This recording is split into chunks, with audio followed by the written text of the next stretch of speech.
Constantly minimizing your accomplishments is a silent form of self-sabotage that masquerades as humility. On the surface, it can look like modesty, a harmless quirk, or even politeness, but underneath lies a deeper, more damaging belief that you are never enough. When you brush off praise, downplay your achievements, or say things like, "It was nothing," after working tirelessly, you're not just being humble, you're training your brain to devalue your worth, constantly minimizing your accomplishments. This red flag is often rooted in early emotional conditioning. Maybe you were praised only when you overperformed, or perhaps you were taught that boasting was shameful. Over time, celebrating your wins may have started to feel selfish, arrogant, or even dangerous, and so you shrink. You laugh off the long nights, the hard work, the breakthroughs. You push the spotlight away the moment it shines on you. Eventually, you start believing that you didn't deserve the success in the first place. The psychological toll is brutal. Minimizing your wins keeps you stuck in a cycle of quiet dissatisfaction. You achieve things that others admire, yet feel hollow inside. You begin to crave recognition, but simultaneously reject it. And the worst part, this mindset can become so ingrained that genuine self-appreciation feels wrong, even nauseating. This red flag doesn't just limit your confidence, it erodes your identity. If left unchecked, it turns into a core belief. I am only valuable when I am invisible. And that lie, repeated often enough, becomes the prison that keeps you from ever stepping fully into your power. A persistent need for external validation. A persistent need for external validation is a psychological hunger that never quite gets satisfied. It's the invisible chain that ties your self-worth to other people's opinions. You don't just want approval, you need it to breathe. Praise becomes your oxygen. Likes, compliments, reassurance, recognition, they fill a temporary void, but the emptiness always returns. And so you chase the next fix and the next, slowly losing yourself in the process. This red flag often forms in childhood, where love and attention were conditional, based on performance, obedience, or perfection. Somewhere along the line, you learned that being accepted meant being who others needed you to be, not who you actually are. So you became the chameleon, agreeable, pleasing, adaptable. You learned how to read a room, predict reactions, and mold yourself to win affection. It was survival then, but it's self-erasure now. People-pleasing becomes instinct. Criticism feels like an attack on your soul.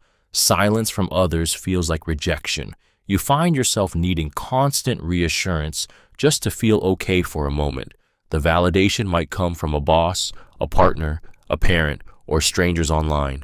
But the more you seek it, the more dependent you become on something you can't control. Over time, you forget how to define yourself without someone else's mirror.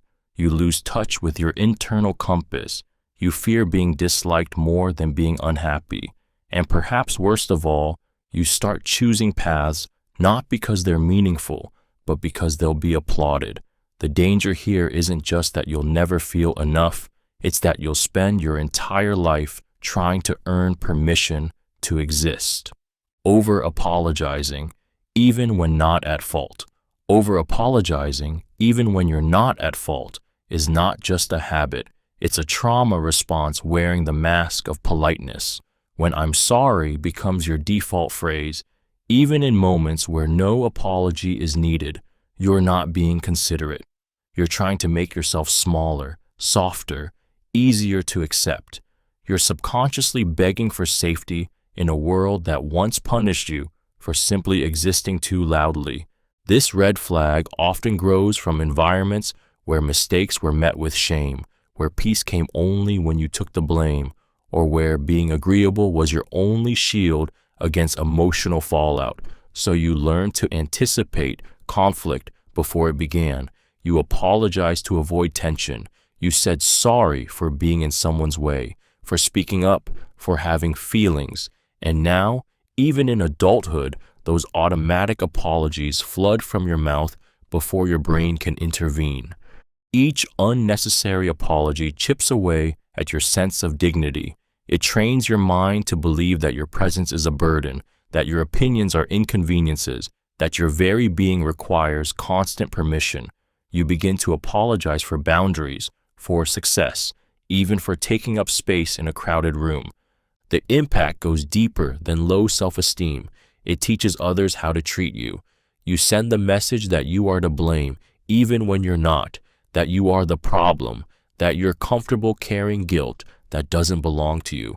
Over time, you become invisible, not because no one sees you, but because you never believed you had the right to be seen in the first place. Chronic indecisiveness, even over small matters. Chronic indecisiveness, even over the smallest choices, is more than just being bad at decisions. It's a silent scream of someone who has been punished for choosing wrong too many times, whether it's picking a restaurant, a shirt, or replying to a text. Each choice feels like a test you're destined to fail. What others see as simple, your mind twists into anxiety-ridden dilemmas laced with fear, guilt, and self-doubt. This red flag often stems from environments where your decisions were constantly questioned, criticized, or overridden.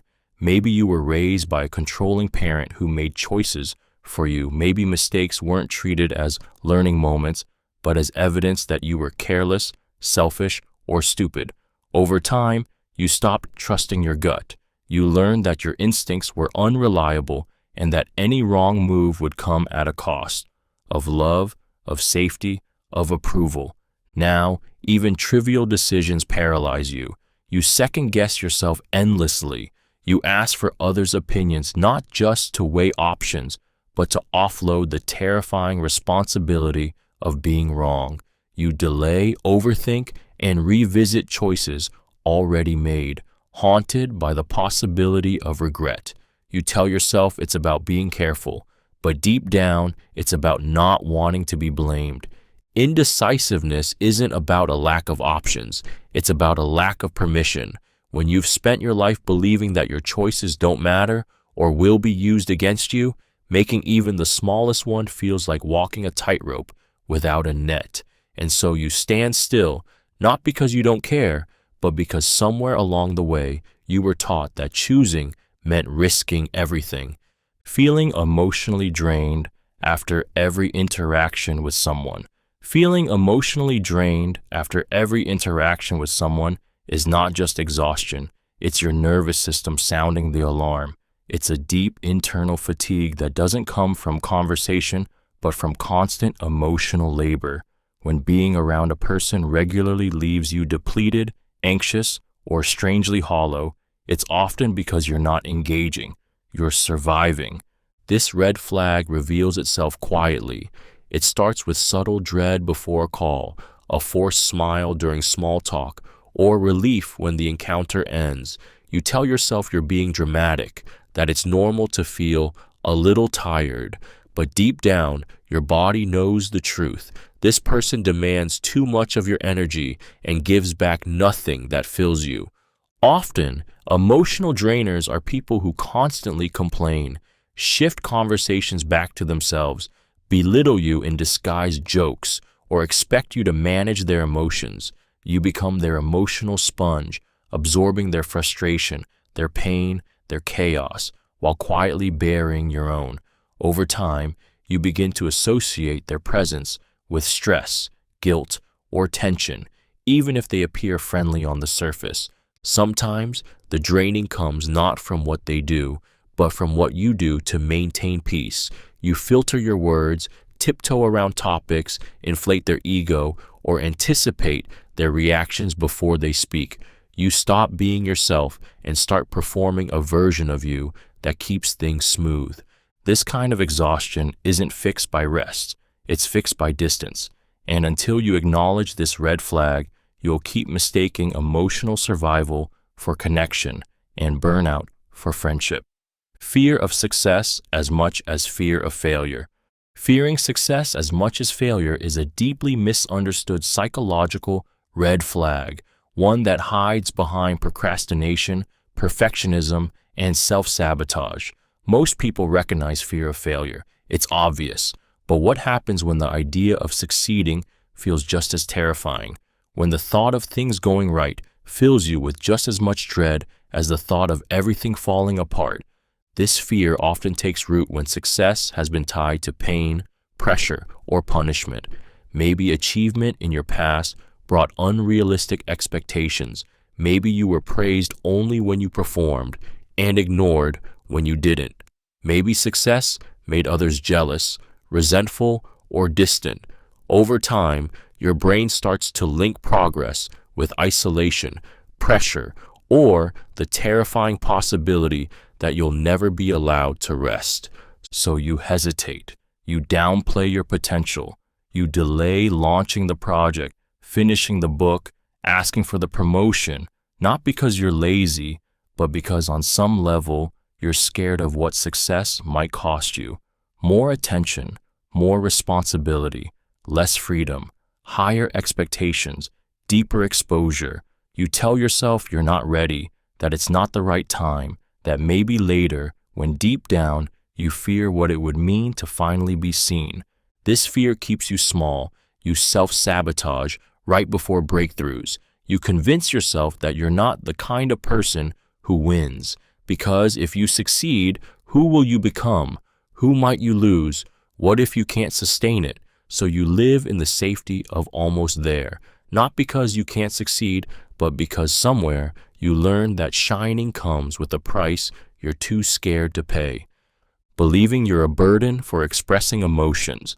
Believing you're a burden for expressing emotions is one of the most heartbreaking psychological red flags because it convinces you that your pain must stay silent. It's the belief that your sadness is selfish, your anger is inappropriate, your vulnerability is inconvenient. It turns emotional honesty into a shameful act, and it trains you to wear a mask so convincingly that even you forget how you really feel. This pattern doesn't form out of nowhere. It's often the result of early environments where emotional expression was met with dismissal, discomfort, or punishment. Maybe you were told to stop crying or get over it. Maybe your emotions were labeled as overreactions, or worse, made to feel like weapons that hurt others. So you internalized the message. Your feelings cause damage, and the safest thing to do, swallow them. Over time, you become an emotional ghost. You laugh when you want to cry, nod when you want to scream, say, "I'm fine," with the same reflex as breathing. You become the strong one, the easy one, the one who doesn't need much. But inside, you're carrying a weight that never lightens because there's no one you trust enough to help you hold it. This belief quietly erodes your relationships. You pull away when you need closeness. You apologize for asking for comfort. You feel guilt, not relief, when someone finally sees your pain. And worst of all, you begin to equate emotional needs with weakness. You forget that connection isn't built on perfection. It's built on truth. And as long as you believe your truth is too heavy to share, you'll never feel truly safe being known. Guilt for relaxing or taking breaks. Guilt for relaxing or taking breaks is a psychological wound disguised as ambition. It whispers that rest is laziness, that stillness is failure, that your worth is tied entirely to what you can produce. You sit down to breathe, to pause, to do nothing, and a wave of invisible shame rises in your chest, telling you that you haven't earned it, that you should be doing more, that you're falling behind. This red flag often stems from environments where love and approval were performance-based. Maybe you were praised only when you achieved, when you hustled, when you were useful. Maybe you were taught that hard work was survival, that stillness invited criticism, and that rest was only for the weak. So now, even in moments where everything is fine, your nervous system remains wired for urgency. You find yourself incapable of fully enjoying downtime. Watching a movie, you're anxious about your to-do list. Taking a nap, you wake up feeling behind. On vacation, you secretly check emails or justify every moment with, I needed this. You've internalized a belief that rest must be earned with suffering. Otherwise, it's indulgence. But this isn't discipline. It's self-punishment. It's a loop of never-enoughness that turns even the most human need, rest, into a source of guilt.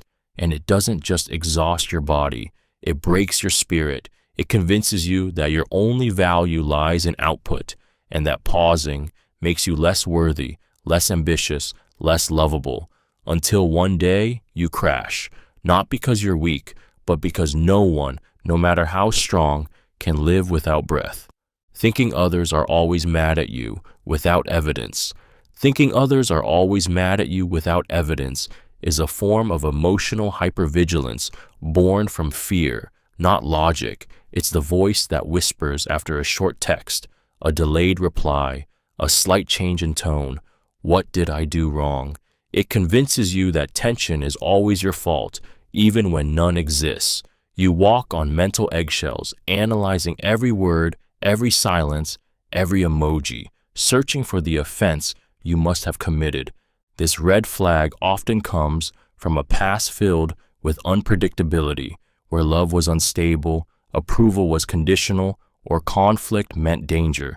Maybe you grew up with caregivers whose moods shifted without warning, or partners who made you responsible for their feelings.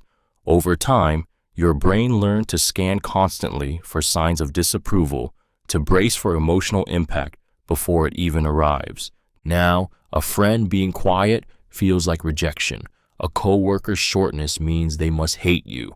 Someone not texting back right away sends you spiraling. You rehearse apologies in your head for crimes you never committed, and you rarely confront it because deep down, you're terrified that your fears might be true. The truth is, this pattern is less about others being mad at you and more about you never feeling emotionally safe. So you assume distance equals danger, that neutrality equals anger, that people leaving you out, ignoring you, or being humanly imperfect must mean you did something wrong. This isn't sensitivity, it's self-blame disguised as awareness. And until you learn to separate your anxiety from reality, you'll continue to carry the weight of imagined guilt that was never yours to hold. Being uncomfortable when praised is more than modesty. It's a rejection of your own worth. It's the subtle flinch when someone compliments your work, the awkward smile, the instinct to deflect or downplay. It feels safer to say, "It wasn't a big deal," than to simply say, "Thank you." And while it may seem harmless on the outside, inside it's a quiet, painful disconnect between what the world sees and what you believe about yourself. This discomfort is often rooted in childhood experiences where praise was rare, conditional, or even manipulative. Maybe you were only acknowledged when you achieved something extraordinary, or maybe praise was laced with comparison or sarcasm. Over time, you stopped trusting it. It didn't feel like affirmation. It felt like a setup. So you learn to brace yourself instead of receive it. Being praised now feels like wearing clothes that don't fit. Compliments slide off you because there's no inner place for them to land. You question people's motives, wonder what they really want, or feel embarrassed for taking up attention. Praise creates tension because it confronts the narrative you've repeated for years, that you're not enough, not really. This red flag doesn't just affect your confidence, it stunts your growth. When you can't accept praise, you can't internalize progress. You're stuck in a loop of working hard, achieving, and then rejecting the validation that should help you move forward. And the most tragic part? You might be pouring your heart into the world, desperately hoping to be seen, yet when someone finally does, you turn away because love in the light still feels foreign. Intense discomfort with silence in conversations. Intense discomfort with silence in conversations is not just about filling awkward gaps. It's a symptom of a deeper fear that silence means rejection, judgment, or disconnection. For someone who struggles with this, every pause feels like a test. If the conversation stops, your mind doesn't rest. It panics. You scan for something, anything to say, as if the quiet itself might expose you or make you invisible. This psychological red flag often forms in emotionally unpredictable environments where silence was a precursor to conflict, punishment, or emotional withdrawal. Maybe someone close to you used silence as a weapon, creating a storm in the quiet. Or perhaps you were taught that your value came from being entertaining, useful, or on. So now, in moments where connection isn't actively affirmed through words, you feel like you're fading. You become the filler, the one who over-explains, over-jokes, overextends just to avoid the quiet. You rush to rescue the conversation before it breathes, fearing the other person might lose interest or disengage. Your nervous system misreads stillness as abandonment, and so silence isn't peace, it's a threat. This need to constantly fill the space can become exhausting. You leave interactions feeling drained, overexposed, or like you talk too much. And worst of all, you begin to associate your worth with how well you perform in every social moment.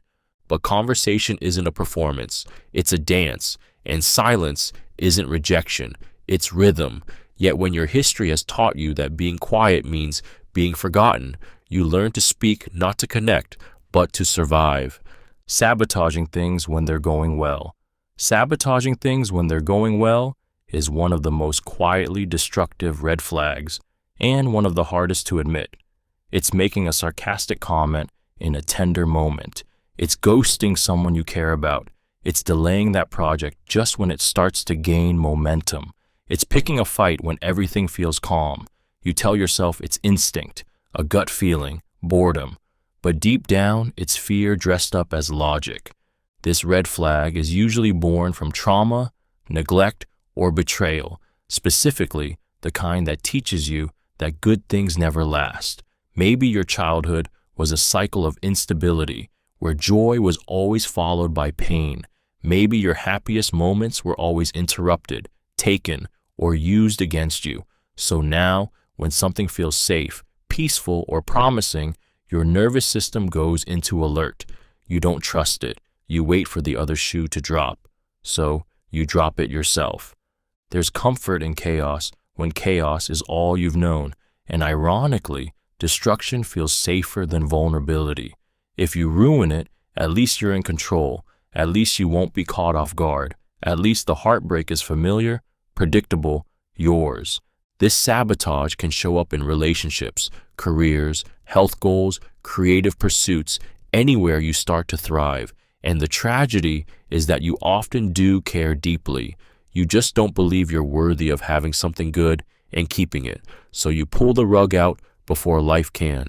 You think you're protecting yourself, but really, you're reliving old wounds, turning temporary discomfort into permanent damage. And unless you face the fear beneath the impulse, you'll keep mistaking pain for protection and ruin for safety. Feeling responsible for others' emotions. Feeling responsible for others' emotions is a quiet, heavy burden that can quietly rule your entire life. It's the belief that if someone is upset, angry, disappointed, or hurt, it must somehow be your fault, or at least your job to fix it. You become hyper-aware of other people's moods, constantly scanning for changes in tone, body language, or facial expressions, just so you can jump in and smooth things over before things fall apart. This red flag often forms in childhood, where emotional chaos was common and stability came only when you played the peacekeeper. Maybe you had a parent whose emotions were unpredictable, and you learned that your role was to calm them, please them, or disappear to avoid setting them off. You were trained to feel guilt for someone else's sadness and fear for someone else's anger. You became the emotional sponge, soaking up pain that wasn't yours to carry. Now, as an adult, you instinctively take responsibility for people's reactions. You apologize for things that aren't yours to own. You avoid honest conversations, not because you lack courage, but because you fear the emotional fallout you'll have to clean up. You walk on eggshells in relationships, terrified that someone else's bad mood is a reflection of your failure. It's exhausting, and it erodes your sense of self. You confuse caretaking with love, guilt with empathy, and sacrifice with connection. And the cruelest part is this: while you're busy managing everyone else's emotional reality, no one is managing yours. You've become the caretaker of everyone's feelings, except your own. Difficulty receiving compliments without deflecting. Difficulty.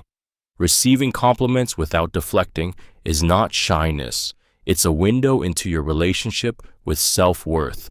When someone says something kind, "You look great," "You did amazing," "I'm proud of you," your first instinct might be to downplay it, brush it off, or shift the attention elsewhere. You laugh awkwardly, reply with sarcasm, or immediately return a compliment, not because you don't appreciate the words, but because they feel uncomfortable on your skin. This red flag is almost always rooted in internalized beliefs that tell you you're not enough, or worse, that if someone sees something good in you, they must be wrong, lying, or just being polite. Maybe compliments were rare or manipulative growing up. Maybe praise was earned only under pressure, or you were taught that accepting admiration made you arrogant or fake. Over time, the warmth of recognition started to feel like exposure. Now, when someone affirms you, it triggers a dissonance.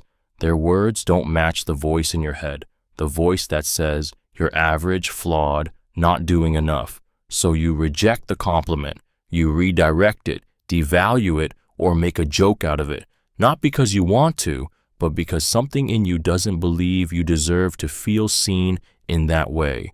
Deflecting compliments is more than modesty. It's a refusal to let yourself feel valued. And the longer you do it, the more you teach yourself that love, respect, and admiration must always be earned, never accepted freely. You become immune to kindness, even when your soul is starving for it. Laughing or smiling when talking about traumatic events. Laughing or smiling when talking about traumatic events is one of the most misunderstood psychological red flags and one of the most haunting. On the outside, it can seem like a person is unbothered, casual, even lighthearted about their pain. But that laugh, that smile, it's not joy, it's armor. It's the body's desperate attempt to protect the heart from something too raw to fully feel. This red flag is a defense mechanism born from emotional survival. When someone experiences trauma, especially in environments where vulnerability was dangerous or dismissed, the nervous system learns to cope by detaching from the depth of pain. The smile becomes a mask. The laughter becomes a shield. It's a way to talk about something horrific while keeping the terror at a distance. Because if you laugh, maybe you won't cry. If you smile, maybe you won't fall apart. Often, this pattern develops in people who were never allowed to fall apart in the first place. They had to be strong. They had to keep going. They had to carry the weight quietly because no one else was going to lift it for them. And so they learned to turn agony into a punchline, tragedy into a story, wounds into entertainment. But beneath the laughter is a scream that never got to be heard, a story that was never believed, a pain that never felt safe enough to be taken seriously. When someone laughs while recounting their trauma, don't be fooled by the sound. What you're witnessing is a heart trying to survive in a world that never gave it permission to grieve. Being hyper-aware of people's moods. Being hyper-aware of people's moods isn't intuition. It's survival instinct born from fear. You walk into a room and instantly scan every face, every shift in tone, every silence. Your nervous system goes on high alert the moment something feels off, even if no one says a word. A sigh feels like rejection. A pause feels like punishment. A neutral expression becomes something to decode. You don't just notice people's emotions, you absorb them. This red flag is a direct response to growing up in emotional unpredictability. Perhaps love in your early life came with strings attached.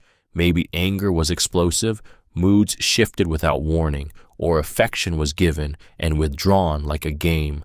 So you became a quiet detective, learning to read the air, anticipating danger before it hit. You didn't do it to connect. You did it to protect.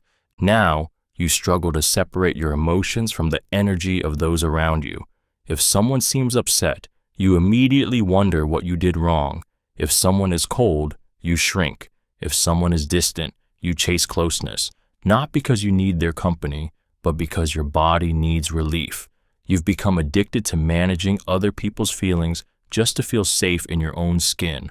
But this kind of emotional hypervigilance is exhausting.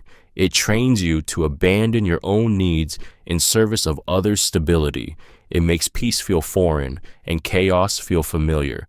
And worst of all, it convinces you that love means walking on eggshells, that your safety depends on constantly decoding others, when really you were never meant to carry emotions that weren't yours to begin with. Constantly rehearsing conversations in your head. Constantly rehearsing conversations in your head is not just overthinking. It's a trauma-infused form of self-protection. It's the compulsion to mentally script every possible word, tone, and reaction before you even speak. You play out the dialogue again and again, obsessively trying to find the right thing to say, the safest way to exist, the version of yourself that won't be rejected, misunderstood, or hurt.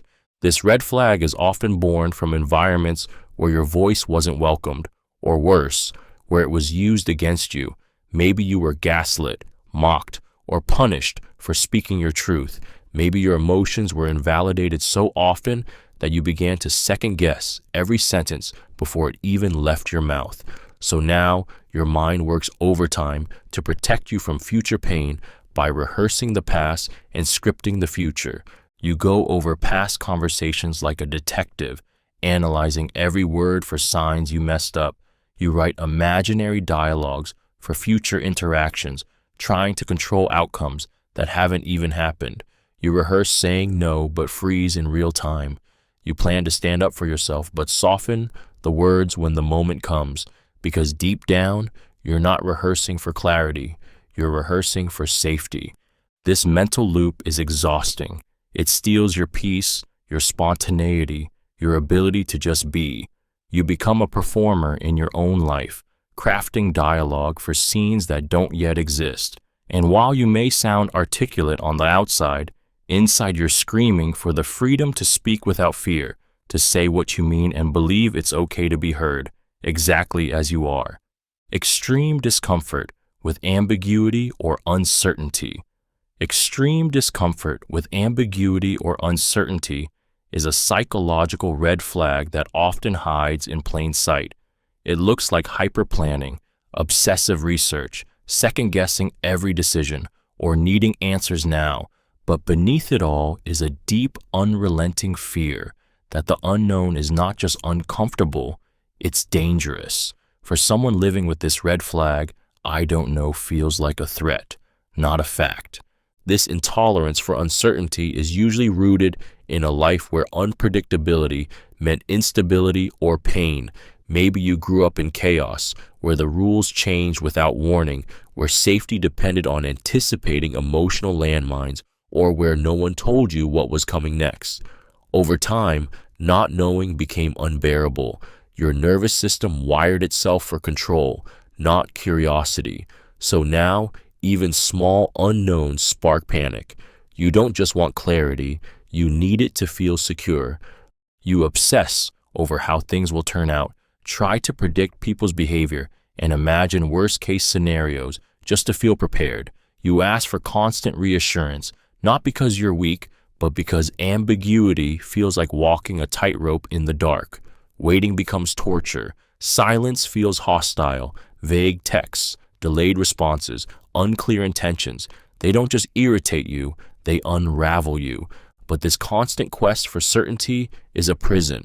Life is inherently uncertain, and in trying to eliminate all risk, you strip yourself of growth, spontaneity, even joy.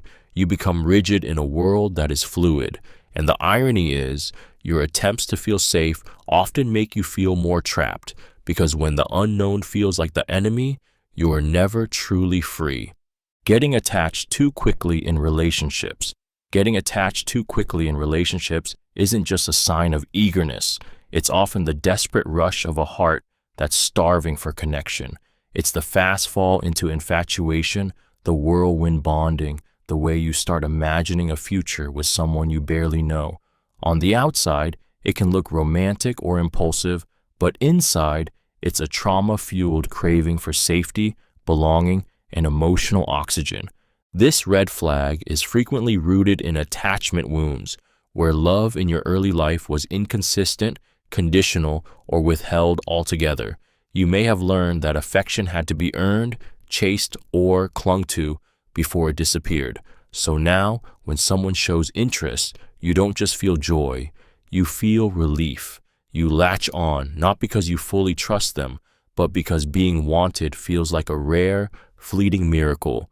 You overlook red flags, you idealize, you lose yourself in their world because yours hasn't felt safe or complete on its own. You confuse intensity for intimacy, and when things go wrong or they pull away, you don't just feel disappointment, you feel abandoned, gutted, betrayed by a fantasy you barely had time to build. The pain isn't just about the person, it's about what they represented. They were the hope of finally being chosen, finally being enough. And so getting attached too quickly isn't just about love, it's about survival. It's the wounded child inside, whispering, maybe, this time, I won't be left behind. But in the rush to be held, you forget to ask, is this real or just familiar? Because when love feels like salvation, you're more likely to fall for the feeling than the person. Feeling empty or numb frequently is one of the most chilling psychological red flags because it doesn't scream, it whispers. It's not loud like panic or overwhelming like grief. It's quiet like fog. You don't feel overwhelmed by emotion. You feel nothing, not joy, not sadness, not anger, just a flatness, a blank space where your soul should be, and it follows you into every room, every conversation, every mirror. This emotional numbness often emerges after prolonged periods of emotional overload or trauma. When the body and mind have been pushed beyond their limit, the system doesn't explode, it shuts down. The walls come up. Your heart goes into hibernation. You start drifting through life like an observer rather than a participant. You laugh, but it doesn't reach your eyes. You cry, but it feels performative. You're surrounded by people, but still feel excruciatingly alone. Sometimes it's caused by depression, sometimes unresolved trauma, sometimes a life spent suppressing every inconvenient emotion just to keep functioning. You become so practiced at pretending everything is fine that one day you stop knowing what fine even feels like. You're not miserable, but you're not alive either. You wake up tired, you go through the motions, you wonder if something's wrong with you for not feeling more, for not reacting the way you think a human should. The worst part, this numbness convinces you it's permanent, that you'll never feel truly connected, truly excited, truly anything again. But it's not permanent. It's a signal, a desperate, aching whisper from your nervous system that it's been carrying pain too long without rest, without release, without recognition, and it's begging you to listen. Equating love with sacrifice or suffering. Equating love with sacrifice or suffering is one of the most quietly devastating psychological red flags because it dresses itself up as devotion. To you, love means giving everything, even when it hurts. It means staying when you're exhausted, bending when you're breaking, and proving your worth by how much you're willing to endure. You don't just love, you bleed for it. And somewhere along the way, you learn to believe that's how it's supposed to be. This mindset is often born in environments where affection was tied to pain. Maybe your caregivers made love feel like a reward for obedience, or maybe affection was followed by emotional neglect, manipulation, or harm. You began to associate loyalty with silence, commitment with suffering, and patience with self-erasure. The deeper the wound, the deeper the bond, or so you were told. So now, when love enters your life, you brace for hardship. You find yourself drawn to people who need fixing, who withhold affection, who take more than they give. And when things hurt, you tell yourself it's proof that the love is real. You confuse chaos for passion. You see your willingness to endure as a badge of honor. You don't leave, not because you're blind, but because you think staying is the test you must pass to be worthy of being loved back. But this isn't love. It's survival in disguise. You've learned to romanticize pain because pain was the only kind of love you were taught. And until you unlearn that lie, you'll keep mistaking self-sacrifice for connection and calling it home. Needing to be needed to feel worthy. Needing to be needed to feel worthy is a deeply hidden red flag because on the surface, it looks like generosity, devotion, even love. You're the helper, the fixer, the reliable one who's always there. You drop everything to support others, take pride in being strong, and say things like, "I just like being useful." But beneath that giving nature is a quieter truth. Your sense of self-worth is tied not to who you are, but to how much others depend on you. This emotional pattern often grows in environments where love was conditional, where you were rewarded for caretaking, problem solving, or sacrificing your own needs to keep peace. You were needed, not nurtured. So you learned that being essential meant being valuable. You became the person others leaned on because being needed was the only way you felt safe from abandonment. Now, even in adulthood, you chase roles that let you rescue, heal, and serve. You attract broken people, chaotic dynamics, and one-sided relationships because they offer a dangerous kind of comfort, purpose. If someone doesn't need you, you feel invisible. If you're not fixing something, you feel lost. And when someone becomes independent or pulls away, you feel unworthy, even betrayed.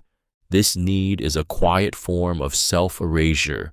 You shrink your needs, hide your struggles, and carry everyone else's weight just to avoid the terrifying question, who am I if I'm not saving someone? But worthiness isn't built on usefulness, it's built on being. And when your value depends on being needed, you never get the chance to simply be seen, loved, and enough, even when you're not carrying the world. Hating being alone, even briefly. Hating being alone, even briefly, is not simply about enjoying company. It's a visceral fear of facing yourself. It's the way silence becomes deafening, stillness becomes suffocating, and being without someone, anyone, feels like abandonment, not freedom. To others, it might seem like you're social, outgoing, or just extroverted, but deep down, every moment alone is a confrontation with the one person you've been trying to avoid, yourself. This red flag often develops in childhood environments where solitude equaled neglect, emotional abandonment, or punishment. Maybe being left alone meant no one was coming to help, to love, or to notice you, or maybe your identity was always tied to how others saw you. So when no one else is around, you feel like you disappear. That kind of loneliness imprints itself. So now, even a quiet evening or an unsent message can trigger panic. You reach out to people not because you need connection, but because you fear what comes up in the quiet. You fill every space with noise, with company, with distractions, because stillness feels like drowning.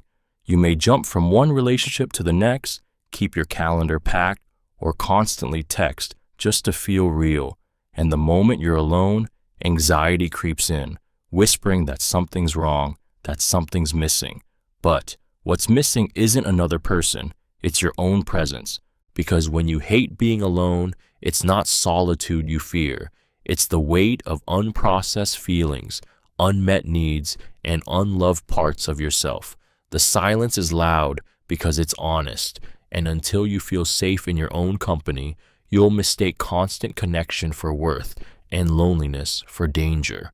Compulsively checking your appearance or behavior. Compulsively checking your appearance or behavior is not vanity. It's hypervigilance dressed in self-consciousness. It's the constant mirror glances, the repeated outfit adjustments, the mental replay of how you laughed, what you said, how you said it.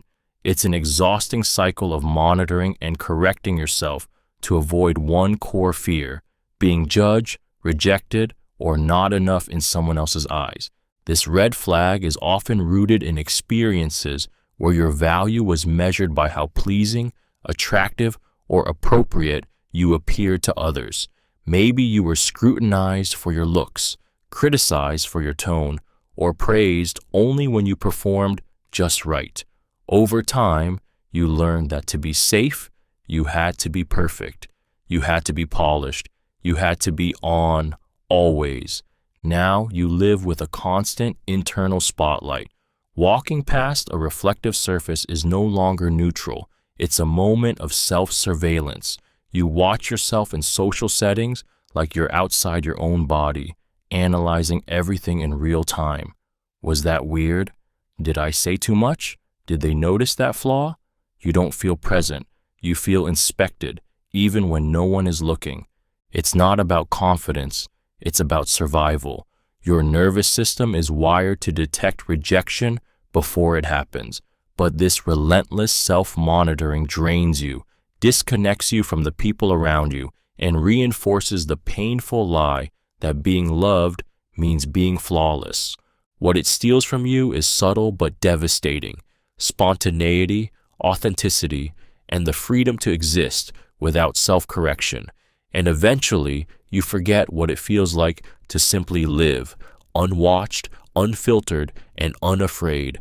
Reluctance to share joy for fear it will be jinxed. Reluctance to share joy for fear it will be jinxed is more than superstition. It's a psychological scar left by hope that turned into heartbreak. It's the hesitation in your voice when you say something good has happened, the nervous laughter after a compliment, the way you follow up every celebration with "knock on wood" or "hopefully." You're not being cautious. You're bracing for loss. You've learned that happiness is fragile, and trusting it feels like a trap. This red flag often comes from a history where good things didn't last, or worse, where they were taken away just as you allowed yourself to feel safe. Maybe you finally felt seen and then were ghosted. Maybe you experienced moments of warmth growing up, only to be met with coldness soon after. So you internalized a rule: joy invites pain. To speak it aloud is to summon its opposite. Now, every time life gives you a reason to smile, your nervous system prepares for the fall. You hesitate to share your excitement with friends, fearing they'll envy it, mock it, or that just saying it out loud will cause it to slip away. You downplay good news, delay celebrating, or convince yourself it's too soon to get excited, because somewhere along the line, you learn that joy is dangerous, that letting it in means giving life a target. But the tragedy is this: you're stealing joy from yourself before the world ever gets a chance to. You're grieving blessings in advance, withholding celebration like it's a luxury you haven't earned. And in doing so, you're not protecting yourself from loss. You're just living inside it, identifying only through your achievements. Identifying only through your achievements isn't ambition. It's a quiet desperation to be worthy of existing. It's the belief that your value lives in your resume, your titles, your productivity, your gold stars. When you build your identity around what you do instead of who you are, success becomes survival, and failure becomes annihilation. This psychological red flag often begins in childhood homes where love was transactional, praise was earned, not given freely. You were celebrated for your grades, your talents, your performance, but not simply for being you. Maybe mistakes were met with disappointment, or worse, silence. You learned that affection had conditions, so you chased achievement like oxygen because it was the only thing that ever seemed to make you enough. Now, as an adult, you measure your worth by milestones. You can't relax without guilt. Idle moments feel like failure. You fear being average more than being exhausted. When someone compliments your kindness or your spirit, it doesn't land, because somewhere inside, you believe that if you aren't accomplishing, you aren't deserving. But living like this is a trap. Achievements become addictive. One win never being enough. You climb mountains, reach goals, and yet feel hollow the moment the applause fades, because no matter how high you go, you're still terrified that underneath the success, there's nothing of value left. And the cruelest irony, people admire you for what you've done, but you secretly wonder if anyone would stay if you stopped achieving. So you keep running, not because you love the race, but because you don't know who you are without the finish line. Persistent self-monitoring in social settings. Persistent self-monitoring in social settings isn't about being polite or socially aware. It's about survival. It's the constant internal surveillance. How's your tone, your posture, your expression? Are you talking too much? Too little? Are they bored? Are they judging you? You become so consumed with managing how you're perceived that you're barely present. You're not engaging, you're performing. And when the moment passes, you're left exhausted, wondering if you said something wrong without even knowing it. This red flag is often rooted in environments where you had to earn your safety, emotionally or physically, by being perfect, pleasant, or invisible. Maybe you grew up around unpredictable adults where one wrong word triggered punishment or shame.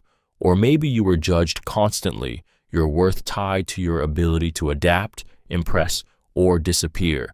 So your brain learned hyperawareness equals protection. Now, every social situation becomes a test. You scan faces for signs of disapproval, try to read minds through body language, rehearse responses before you speak. You mirror what others want to hear. You laugh on cue. You shrink when you feel too big. Your attention is so outward that you forget how to feel inward. And the worst part? You leave every interaction with self-doubt, not relief. You become addicted to managing impressions, yet chronically unsure if anyone truly likes the real you, because you rarely let them see it. It's not confidence you seek in social settings. It's escape from the crushing fear of being too much, not enough, or simply wrong. And when your default state is self-monitoring, you're not connecting. You're surviving with a smile. Over-explaining simple things. Over-explaining simple things is not a sign of clarity. It's a symptom of fear. It's the way your voice speeds up when you're trying to justify yourself, the way you give too much detail for something that needed just one sentence, the way you keep talking long after you've already made your point. You're not just explaining, you're pleading to be understood, to be believed, to not be misunderstood in a way that could cost you something. Respect, connection, safety. This red flag is often rooted in our environments where you were frequently doubted, interrupted, or made to feel like your intentions weren't clear enough or good enough. Maybe your honesty was twisted against you. Maybe you were punished for being misunderstood, or maybe you were just never given the benefit of the doubt. And so, your nervous system learned this: speak perfectly, or risk being misjudged. Now, every time you speak, you subconsciously brace yourself. You try to anticipate every possible misinterpretation. You over-explain not because others need it, but because you need to feel safe. You're terrified of being taken the wrong way, of being blamed, of being perceived as careless, thoughtless, or wrong. It doesn't matter if the topic is simple or the stakes are low. Your brain still floods with urgency. Make them understand. Cover every angle. Don't leave room for doubt. It's exhausting, and worst of all, it keeps you trapped in self-doubt, never trusting that what you say is already enough. Over-explaining doesn't make people understand you better. It makes you forget that you never had to defend your right to be heard in the first place. Panic or anxiety when plans change. Suddenly. Panic or anxiety when plans change suddenly isn't about being rigid. It's a trauma response disguised as inflexibility. It's the sudden surge of adrenaline, the clenched stomach, the racing thoughts, even when the change seems harmless to others. A canceled dinner, a delayed appointment, a shift in schedule. it all feels like something far more threatening than it appears. Your world doesn't just change, it feels like it's collapsing. This red flag often stems from growing up in environments where unpredictability meant danger, where changes weren't just inconvenient, but emotionally or physically unsafe. Maybe your childhood was chaotic, where plans were broken without warning and promises disappeared without explanation. You learned that the unknown wasn't just uncomfortable, it was painful. And so, to feel safe, your mind began to crave structure, control, certainty. Now, in adulthood, a change in plans doesn't feel like a simple shift. It feels like betrayal, abandonment, or a threat to your emotional stability. Your nervous system goes into overdrive, trying to recalibrate what's no longer in your control.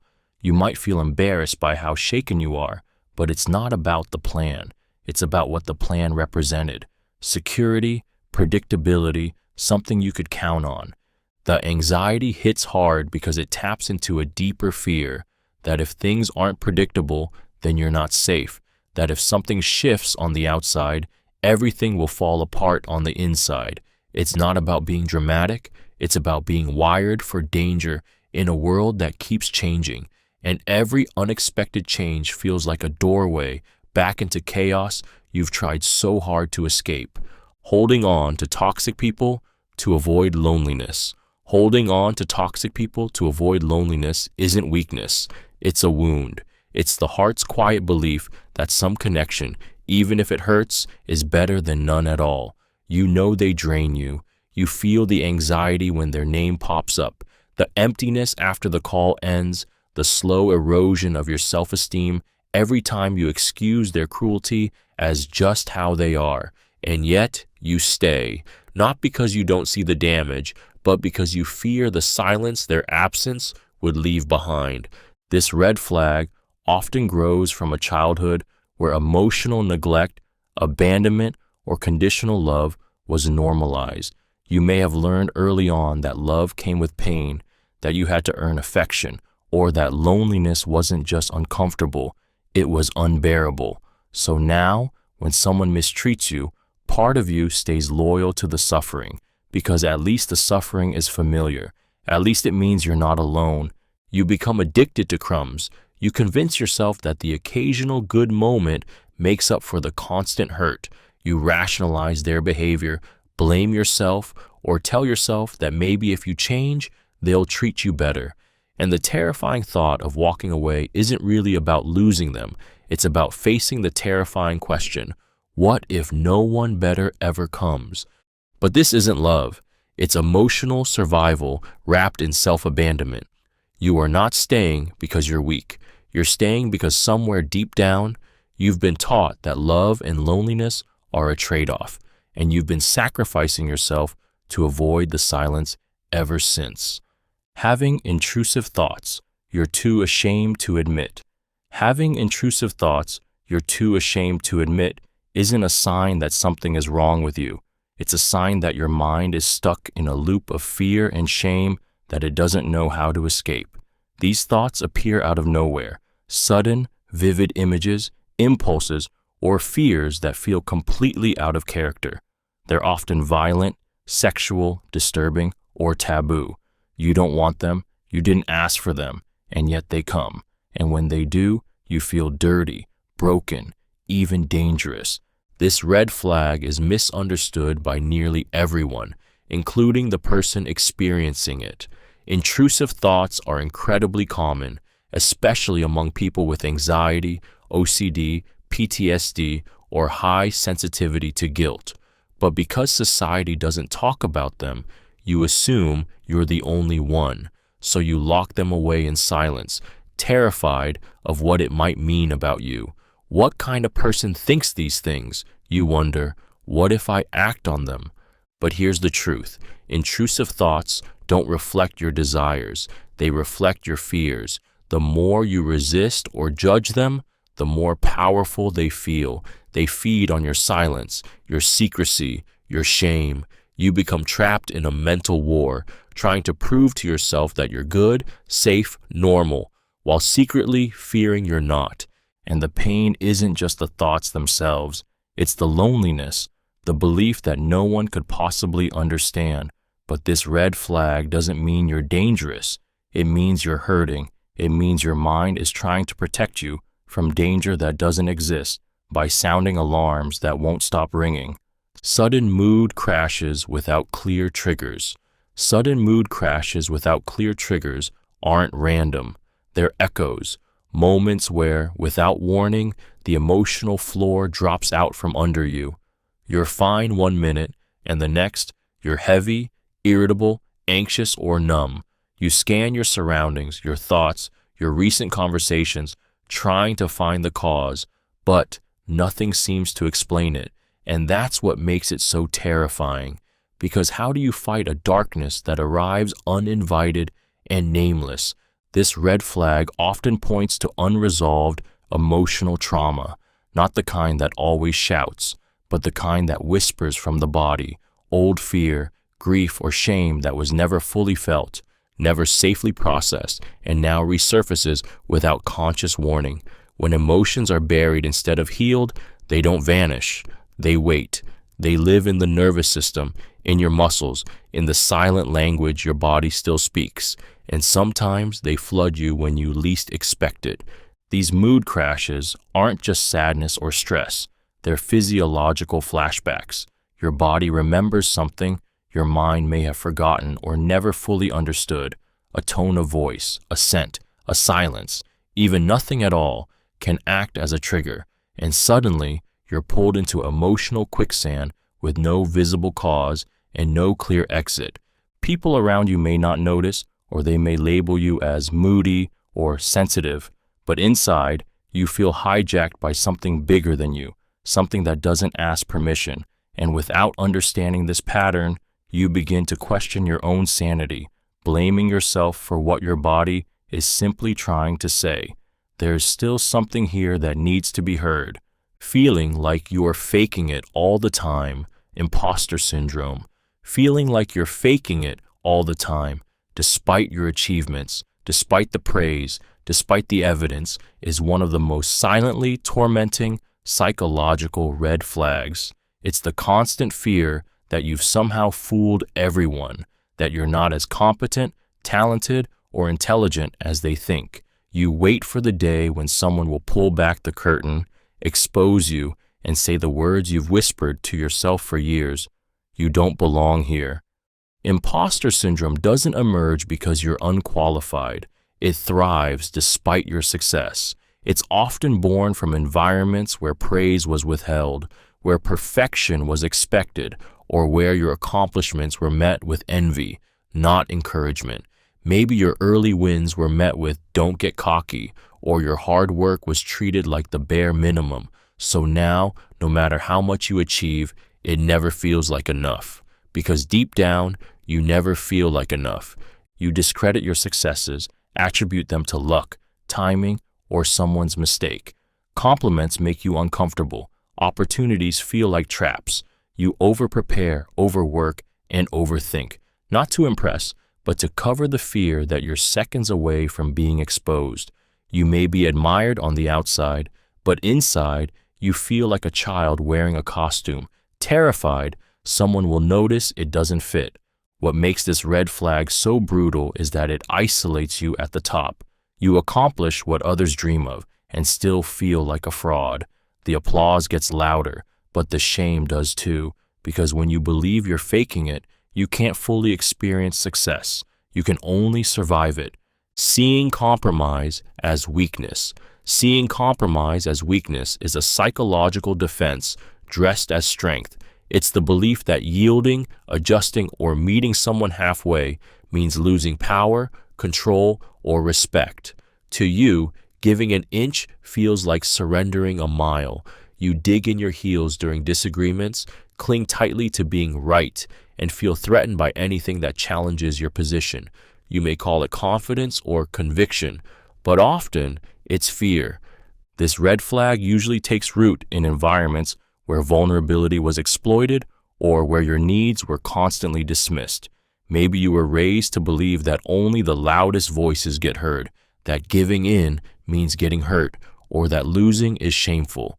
Over time, you internalize the idea that any form of compromise wasn't collaboration, it was capitulation. So now, every negotiation feels like a battlefield. You resist letting others influence you, not because their ideas are bad, but because agreeing feels like losing yourself. You may shut down, escalate, or walk away entirely when someone asks you to reconsider. The deeper belief is this: if I bend, I'll break. If I yield, I'll disappear. But the truth is, this rigid armor doesn't protect you. It isolates you. It pushes away intimacy, teamwork, and growth. People may stop trying to connect, not because they don't care, but because they're exhausted by your need to win. And deep down, you know this. You crave closeness, but fear the vulnerability it requires. Seeing compromise as weakness isn't strength. It's self-protection rooted in wounds that still ache. It's the heart trying to stay safe by staying alone. Fear of being found out as a fraud. The fear of being found out as a fraud is a psychological red flag that can haunt even the most accomplished, respected, and outwardly confident people. It's the silent terror that whispers, if they really knew me, they'd leave. It's the mental countdown ticking beneath every achievement, every compliment, every step forward, convinced that exposure is inevitable. You're not just doubting yourself, you're living in constant fear of being revealed as a lie. This fear is often rooted in experiences where you were forced to prove your worth, perform perfection, or hide parts of yourself to be accepted. Maybe you were praised only for results, not effort. Maybe you had to grow up too fast, becoming the responsible one before you were ready. Or maybe you just never heard the words, "You are enough." So now, no matter how hard you try, you carry the secret belief that you're a counterfeit, and that one misstep will unravel everything. You overcompensate to silence the fear. You work harder, smile bigger, say yes more often. You obsess over details, fearing mistakes will expose you. And when things go right, you can't trust it.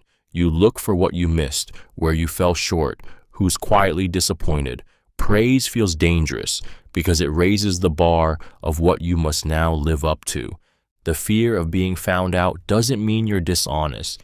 It means you've learned to hide in order to survive.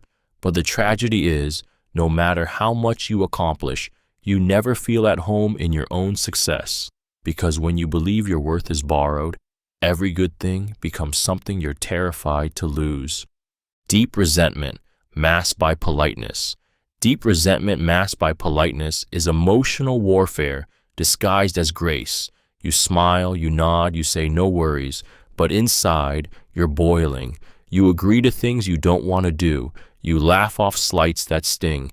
You offer kindness that feels more like currency than care. Outwardly, you're the picture of composure. Inwardly, you're screaming, but no one hears it because your pain is dressed in a costume of civility. This red flag often grows from environments where expressing anger or disagreement was punished, mocked, or met with silence.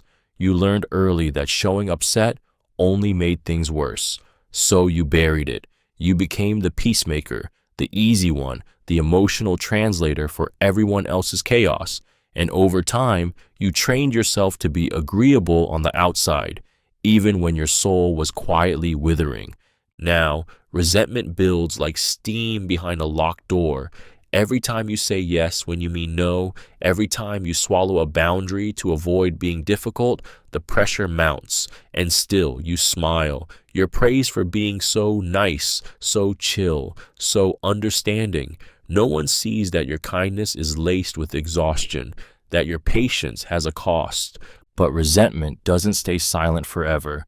It leaks out in sarcasm, passive aggression, sudden withdrawal, or the eventual implosion that seems to come out of nowhere. The world sees calm, but you feel like a fraud. Because deep down, you're not at peace. You're just afraid that if you speak your truth, the love will vanish. And so you wear the mask. And the longer you wear it, the more you forget what your real face looks like. Only feeling okay when in control. Only feeling okay when in control isn't about being organized or detail-oriented. It's about survival. It's the desperate attempt to build a fortress around your life, brick by brick, because chaos once meant pain. When every plan, emotion, and outcome must be anticipated or controlled, you're not just managing life, you're bracing for disaster. You don't feel calm unless you're steering the wheel, because somewhere deep down, you don't believe anyone else can keep you safe. This red flag often grows from a background of instability, trauma, or betrayal, places where unpredictability meant vulnerability and vulnerability meant getting hurt. Maybe you grew up in a household where moods shifted without warning, where promises were broken, or where you had to become the adult too soon. You learned that if you didn't take control, no one else would. And so anxiety became your compass, and control became your shield. Now, letting go, even a little, feels terrifying. Delegating feels like danger. You replay conversations, overplan your schedule, micromanage relationships, not because you want power, but because you crave safety. You need to know what's coming next. You need to feel prepared.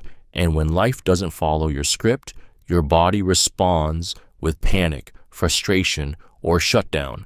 But control doesn't bring peace. It brings pressure. You become trapped by your own structure, suffocated by the very thing you built to protect yourself. The irony is cruel. The tighter you hold on, the more fragile you feel. Because when your sense of okayness depends entirely on controlling the world around you, any change becomes a threat, and safety becomes something you can never fully reach. Avoiding compliments by redirecting the focus. Avoiding compliments by redirecting the focus isn't humility. It's a quiet rejection of your own worth. When someone praises you, you laugh and deflect. You shift the spotlight. You say, "Oh, it was nothing," or "You should have seen what they did." You change the subject. You make it about someone else. Because letting a compliment land, truly land, feels almost unbearable, like you're being seen in a way you haven't allowed yourself to be. This red flag often forms in people who grew up being overlooked, criticized, or praised only for perfection. Maybe you were taught that being proud made you arrogant. Maybe attention came with strings, or envy, or rejection. So you learned to shrink yourself just enough to stay safe. You decided that praise wasn't to be trusted, or worse, that you didn't deserve it. Now, compliments don't feel like affirmation. They feel like exposure, vulnerability, pressure. Because if someone thinks you're great, what happens when they find out you're not? What if they're wrong? What if they're disappointed later? It's easier to redirect, to point at someone else, to minimize, to slip out of the moment unnoticed. But every time you do, you reinforce a dangerous belief. I don't deserve to be celebrated. And the tragedy is, the more you deflect kindness, the more disconnected you become, not just from others, but from your own achievements. You crave recognition, but reject it when it comes. And slowly, quietly, you convince yourself that being seen is a risk, when really, it's the beginning of healing. Being overly agreeable to avoid conflict. Being overly agreeable to avoid conflict isn't kindness. It's self-erasure disguised as peacekeeping. It's the constant nodding, the forced smiles, the automatic sure when everything inside you wants to say no. It's sacrificing your voice, your needs, your truth just to keep the waters calm. And while others might call you easygoing or nice, what they don't see is the war raging inside you every time you abandon yourself to avoid someone else's reaction. This red flag is usually rooted in fear, fear born in homes or relationships where conflict was dangerous, explosive, or deeply wounding. Maybe you were punished for speaking up, or learned early on that disagreement meant rejection or emotional withdrawal. So now, silence feels safer than truth. Compliance feels safer than resistance. You've been conditioned to believe that keeping others happy is the only way to feel safe, wanted, or worthy. So you agree, even when it hurts. You apologize when you're not wrong. You laugh at jokes that cut too deep.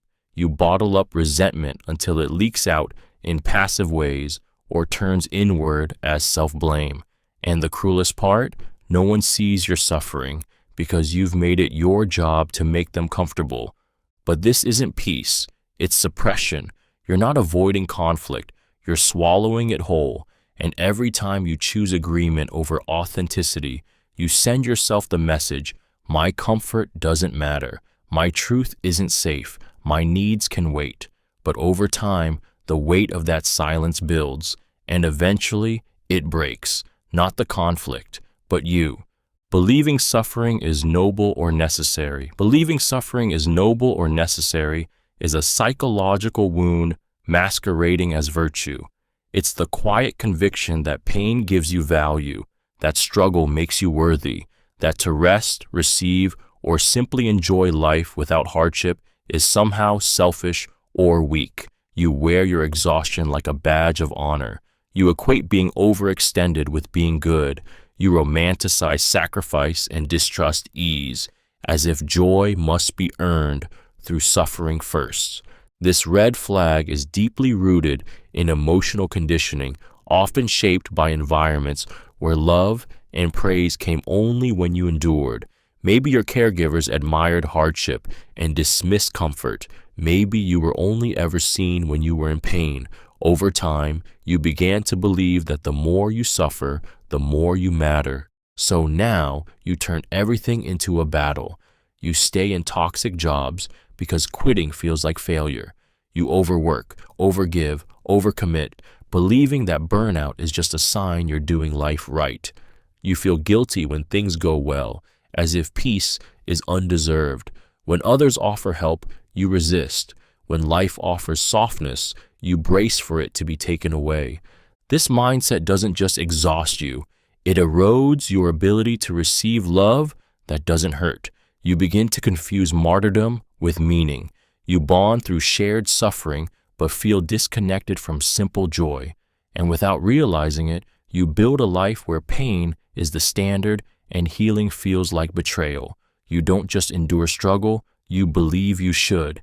And in doing so, you mistake survival for purpose. Trouble identifying your own needs. Trouble identifying your own needs isn't just forgetfulness. It's disconnection from the most essential parts of yourself. It's sitting with a heavy heart and not knowing why. It's being exhausted but unable to say what you need to feel rested. It's feeling off, uncomfortable, or unfulfilled and having no words to explain it. And while others seem to move through life knowing what fuels them, you're stuck in a fog, trying to read a map that was never handed to you. This red flag often grows from childhoods where your needs were ignored, shamed, or made to feel like burdens. Maybe you were praised for being low maintenance, for not asking for much. Maybe every time you voiced a need, it was met with irritation, dismissal, or emotional withdrawal. So you adapted. You learned to read the room before you read yourself. You anticipated others' needs, perfected caretaking, and silenced your own. Over time, that silence becomes second nature. You forget what hunger feels like: emotional hunger, spiritual hunger, even physical hunger. You confuse restlessness for laziness, sadness for weakness, burnout for failure. You become excellent at showing up for others and completely unskilled at showing up for yourself. And the pain is quiet, but chronic. You feel unfulfilled, but can't explain why. You say, I'm fine, because you truly don't know what's wrong. And when someone asks what you need, the question stings, not because it's intrusive, but because it reminds you how far you've drifted from your own center. Trouble identifying your needs isn't weakness. It's a symptom of a life spent surviving others' expectations, while forgetting you were allowed to have expectations of your own. Feeling unsafe, even in safe environments. Feeling unsafe, even in safe environments, isn't paranoia. It's what happens when your nervous system has been trained to expect danger, even when none exists. You walk into rooms and scan for exits. You second-guess laughter. You assume that calm is temporary and that comfort is a setup. The people around you might feel relaxed, open, carefree, but you feel on edge, tense, alert, not because the environment is unsafe, but because safe has never meant stable to you. This red flag often forms in childhoods marked by inconsistency, trauma, or betrayal. Maybe the danger was subtle, emotional neglect, passive aggression, abandonment. Maybe it was loud, violence, chaos, screaming behind closed doors. Either way, your mind learned that safety is not permanent, that peace is followed by pain, that love can turn sharp without warning. Now, in adulthood, even gentle spaces can trigger unease. A quiet home feels like the silence before a storm. A kind partner feels too good to trust. Rest feels suspicious. Celebration feels fragile. Your body tenses even when your brain says, "You're okay." And you believe it for a second until your heart races again, whispering, "Don't let your guard down." This constant internal alarm is exhausting. You live in hypervigilance, waiting for something to go wrong, rehearsing pain that hasn't arrived yet. And the hardest part? You don't know what it's like to feel safe, only what it's like to look like you are. So you smile, you go through the motions, you say, "I'm fine," but inside, you're preparing for a fall that may never come, because when your body has lived through chaos, safety isn't soothing, it's unfamiliar, and unfamiliar still feels dangerous. Thinking your pain isn't bad enough to seek help. Thinking your pain isn't bad enough to seek help is one of the most dangerously quiet psychological red flags, because it keeps you suffering in silence while convincing you it's the noble thing to do. You tell yourself others have it worse. You minimize what hurts. You whisper, "It's not that big a deal," even as your heart screams for relief. And every time you invalidate your own pain, you build a wall between yourself and the healing you deeply need. This belief often comes from environments where vulnerability was met with shame, dismissal, or comparison. Maybe when you cried, someone said, "You're being dramatic." Maybe when you spoke up, they said, "At least you're not starving," or "Others have it harder." So you learn to measure your suffering against the world's worst-case scenarios, and you always came up short. You learn that pain only counts if it's catastrophic. Now, when life hurts, you silence yourself. You keep showing up. You keep smiling. You keep telling yourself to tough it out. But underneath the strength is exhaustion. And the worst part, you begin to believe that needing help makes you weak, selfish, or ungrateful. So you wait.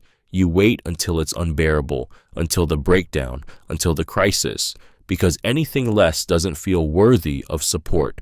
But pain isn't a competition. There's no threshold you must cross before you're allowed to be cared for. And every time you deny your own hurt, you abandon yourself a little more, not because you're broken, but because somewhere along the way, you were taught that your suffering had to scream before it deserved to be seen. Hypercriticism of yourself over minor mistakes. Hypercriticism of yourself over minor mistakes isn't high standards. It's self-punishment wearing a mask of discipline. It's the harsh inner voice that explodes over a typo, a missed deadline, a forgotten text. It's replaying a slip of the tongue like a crime scene, dissecting every second with surgical cruelty. To the outside world, it might seem like you're just detail-oriented or responsible, but inside, you're carrying the crushing belief that even the smallest error makes you unworthy. This red flag is often rooted in environments where love, safety, or approval were conditional. Maybe you were only praised when you were perfect. Maybe mistakes were met with shame, punishment, or silence. You learned early that being wrong wasn't just a moment, it was a judgment of your character. So you internalize the belief that if you mess up, you are a mess. Now, every time you falter, even slightly, your mind attacks. How could you miss that? What's wrong with you? You always screw things up. The voice doesn't guide, it humiliates. It doesn't correct, it condemns. You become so afraid of failure that you over-prepare, overwork, and overstress just to avoid a mistake that would send you spiraling. And when one happens, no matter how small, it confirms the lie you've carried for years. You're not good enough. The damage goes beyond hurt feelings. It slowly erodes your self-worth. You stop taking risks. You stop trying new things. You live in fear of imperfection, because when the price of a mistake is self-hate, good enough never feels safe enough to be real. Dismissing joy or good news too quickly. Dismissing joy or good news too quickly is not humility. It's a trauma-trained reflex that protects you from hope. It's the instant deflection when someone celebrates you, the awkward laugh after receiving good news, the instinct to say, "It probably won't last," before the moment even lands. You downplay victories, second-guess blessings, and emotionally step back from happiness the moment it enters the room, as if getting too close will make it disappear. This red flag is often rooted in disappointment that cut too deep, too young. Maybe joy was always followed by pain. Maybe you learned that celebrating too early brought punishment, that good things were temporary, or that happiness made you vulnerable. So now, when something beautiful happens, your brain goes into self-defense mode. You emotionally detach before life can pull the rug out. You reject joy before it gets the chance to reject you. You don't just fear loss, you expect it. And so you meet good news not with gratitude, but with suspicion. You look for the catch, for the mistake, for the ending. You dismiss compliments before they sink in. You sabotage celebrations by worrying about what comes next. You never let yourself fully exhale, even when life is finally going your way. But this isn't realism. It's grief in disguise. It's the part of you that once opened your heart and got burned, now working overtime to protect what's left. Yet in the process, you rob yourself of joy's healing power.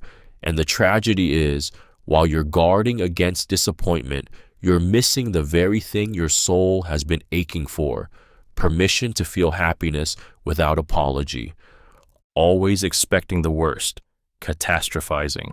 Always expecting the worst, catastrophizing, is not just negativity. It's living in a constant state of emotional emergency. It's the belief that behind every good moment is something awful waiting to happen. A delayed text means they hate you. A headache means a brain tumor. A quiet room means abandonment is coming. Your mind doesn't prepare, it panics. Not because you want to, but because it's learned that hope is dangerous and disappointment is inevitable. This red flag often begins in environments where unpredictability ruled your life. Maybe you were let down too many times. Maybe your safety was taken from you suddenly. Or maybe you grew up in a home where the worst-case scenario was never far away, emotionally, financially, physically. And so your brain adapted. Better to brace for pain than be blindsided by it. Now, that instinct follows you everywhere. A compliment feels suspicious. Success feels temporary. You struggle to relax because your nervous system only feels normal in crisis. You call it realism, preparation, being just cautious. But deep down, you're stuck in a loop of fear disguised as logic. Catastrophizing steals your joy in real time. You can't enjoy the moment because your mind is already planning the tragedy. You rehearse grief that hasn't come, mourn losses that haven't happened, brace for heartbreak that doesn't exist, because certainty feels safer than hope. But in your effort to protect yourself, you end up reliving pain you haven't even met yet. The tragedy? You survive things twice, once in your imagination and once, if ever, in real life. And sometimes, the imagined version hurts more than the truth ever could. Making jokes to hide genuine hurt. Making jokes to hide genuine hurt is one of the most disarming and misunderstood psychological red flags. You become the one who takes nothing seriously, the one who keeps things light, always ready with a sarcastic comment or a self-deprecating punchline. People laugh with you, not realizing that your humor is armor, that every joke is a deflection, every laugh a smokescreen for the ache beneath it. This behavior often stems from growing up in environments where expressing pain wasn't safe, or worse, where it was ignored, mocked, or weaponized. Maybe you learned early on that vulnerability made you a target. So instead of crying, you learned to smirk. Instead of admitting hurt, you made it funny. And somewhere along the way, your suffering became a punchline even you couldn't stop repeating. You've mastered the art of emotional camouflage. You talk about trauma like it's a stand-up set. You use wit to steer conversations away from anything real. You roast yourself before anyone else can. But behind the laughter is someone longing to be taken seriously, someone who fears that if they show their pain unmasked, they'll be rejected, pitied, or worse, ignored. The tragedy of this red flag is that it builds a wall disguised as charm. People see your humor but miss your heart. They think you're fine because you're funny. But every joke is a buried cry for someone to see past the performance and ask, "Are you really okay?" And until that mask feels safe to lower, you'll keep turning pain into entertainment, because it's the only way you've ever been allowed to be heard. Fantasizing about disappearing or starting over. Fantasizing about disappearing or starting over isn't laziness, melodrama, or escapism. It's a quiet, desperate cry from a part of you that's drowning. It's the part that's tired of pretending, exhausted from holding everything together, and silently begging for a reset. You imagine packing a bag, deleting your accounts, driving until the road runs out. Not because you don't love your life, but because you can't find yourself in it anymore. This red flag is often born from chronic emotional burnout. Maybe you've spent years trying to meet expectations that were never your own. Maybe you've been stuck in survival mode, numbing, pleasing, performing, without ever stopping to ask, what do I really need? So you fantasize, not about death, but about absence, about being somewhere no one knows your name, about peace, about being allowed to breathe without having to earn it. These daydreams often strike in the quiet moments, staring at your ceiling, driving alone, sitting in meetings where your voice doesn't matter. You imagine starting fresh where no one has a story about who you're supposed to be. You long for stillness without guilt, for escape without explanation. You don't want to die. You want to not be here, in this pressure, this fatigue, this version of you that never got to choose the path. And yet, because everything on the outside seems fine, you carry the weight alone, silently ashamed for wanting out. But the desire to disappear isn't weakness. It's a signal, not that you want to give up, but that you need to come home to yourself before the version you're living becomes a ghost of the one you were meant to be. Avoiding emotional intimacy, even in close relationships. Avoiding emotional intimacy, even in close relationships, isn't coldness. It's fear wrapped in silence. It's being present, but not fully there. It's sharing stories without ever revealing the parts that ache. It's holding someone's hand while your heart stays locked behind walls no one's allowed to touch. And the cruel irony is this: you want connection so badly, but the moment it gets too close, you pull away, not because you don't care, but because it feels safer not to. This red flag is often born from deep emotional wounds, times when trust was betrayed, when vulnerability was punished, or when love came with strings and consequences. Maybe you opened up before and it was used against you. Maybe your needs were ignored or your feelings invalidated. So now, the idea of truly being seen doesn't feel comforting. It feels dangerous, because being known means being exposed, and exposure has never ended well. You master the art of surface connection. You talk, you laugh, you show up, but you carefully filter what parts of you people get to see. You distract with kindness, wit, or logic. You listen intently, but deflect when it's your turn to share. And even in your closest relationships, there's always a distance, just enough to keep you from feeling vulnerable. The ache of this red flag is quiet but consuming. You crave depth, yet fear the drowning. You long for someone to truly understand you, yet you make it impossible for them to get close enough, Because deep down, you don't fear being alone. You fear being known and still feeling unloved. Believing others are better off without you. Believing others are better off without you is a devastating illusion that masquerades as truth. It's the voice that whispers, "They're just being polite. You're too much. They'd be happier if you disappeared." It's the quiet pulling away from people you love, not because they've hurt you, but because you've convinced yourself you are the harm. And no matter how much love is offered, it doesn't land. Because deep down, you believe you're not just unlovable, you're a burden. This red flag often grows in the shadows of emotional neglect, rejection, or abandonment. Maybe you were made to feel like a problem growing up. Maybe your needs were too big for someone who was supposed to care for you. Or maybe you learned early on that when you reached for help, you were met with silence, annoyance, or shame. So you stopped reaching and started shrinking. Now, that belief bleeds into everything. You hold back your truth, suppress your pain, and say you're fine while breaking. You become the one who listens, helps, shows up, because being useful is the only way you know to justify your presence. And when you finally can't hold it in anymore, guilt crashes down. You don't just feel sad, you feel guilty for existing while sad. It becomes a cycle of self-erasure. You distance yourself to protect others from your darkness, not realizing the real damage is in the isolation. And the tragedy is this: you are loved, needed, and wanted. But you can't feel it because your mind built a wall around your worth, one that convinces you everyone else would be better if you just weren't here. Some sudden withdrawal from hobbies or passions. Sudden withdrawal from hobbies or passions is more than losing interest. It's the quiet unraveling of your emotional self.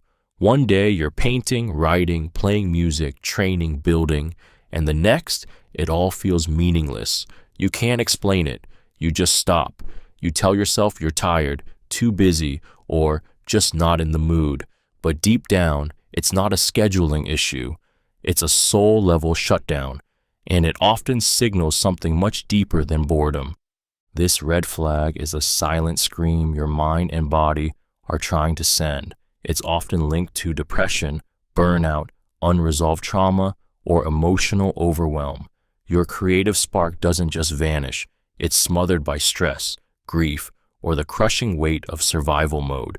The things that once made you feel alive now feel pointless, distant, even painful, because joy, expression, and creation require presence. And when you're emotionally drowning, presence is the first thing to go. Maybe your passion was a lifeline, something that gave you identity or escape. But now, even picking it back up feels like too much. You fear you've lost your touch. You judge yourself for letting it go, and the guilt makes you retreat further. You miss the version of you who cared, who created, who felt something, and you wonder where they went or if they're ever coming back. This isn't laziness, it's loss, a kind of quiet grief for a part of yourself that's been buried under pain or exhaustion. And until that part feels safe to resurface, you'll keep pretending it's just a phase, while your passions gather dust and your joy waits in the dark.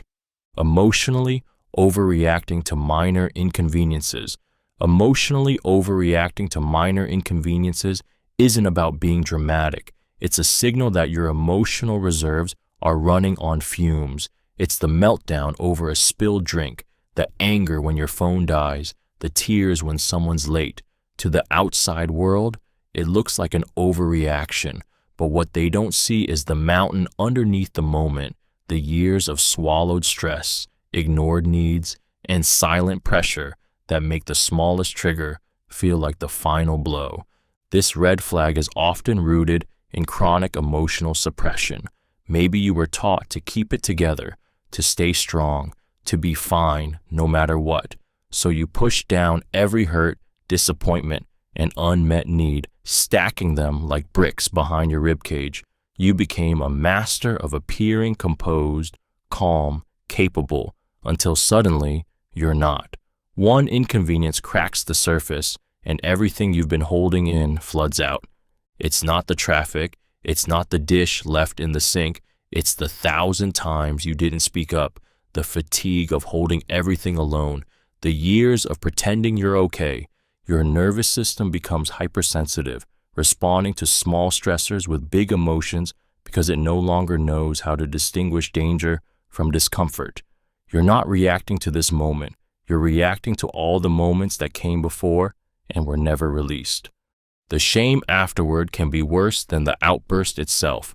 You call yourself too sensitive, unstable, crazy. But the truth is, your reaction isn't the problem. It's the buildup behind it. You're not weak. You're overloaded, and your body is finally demanding the release it's been denied for far too long.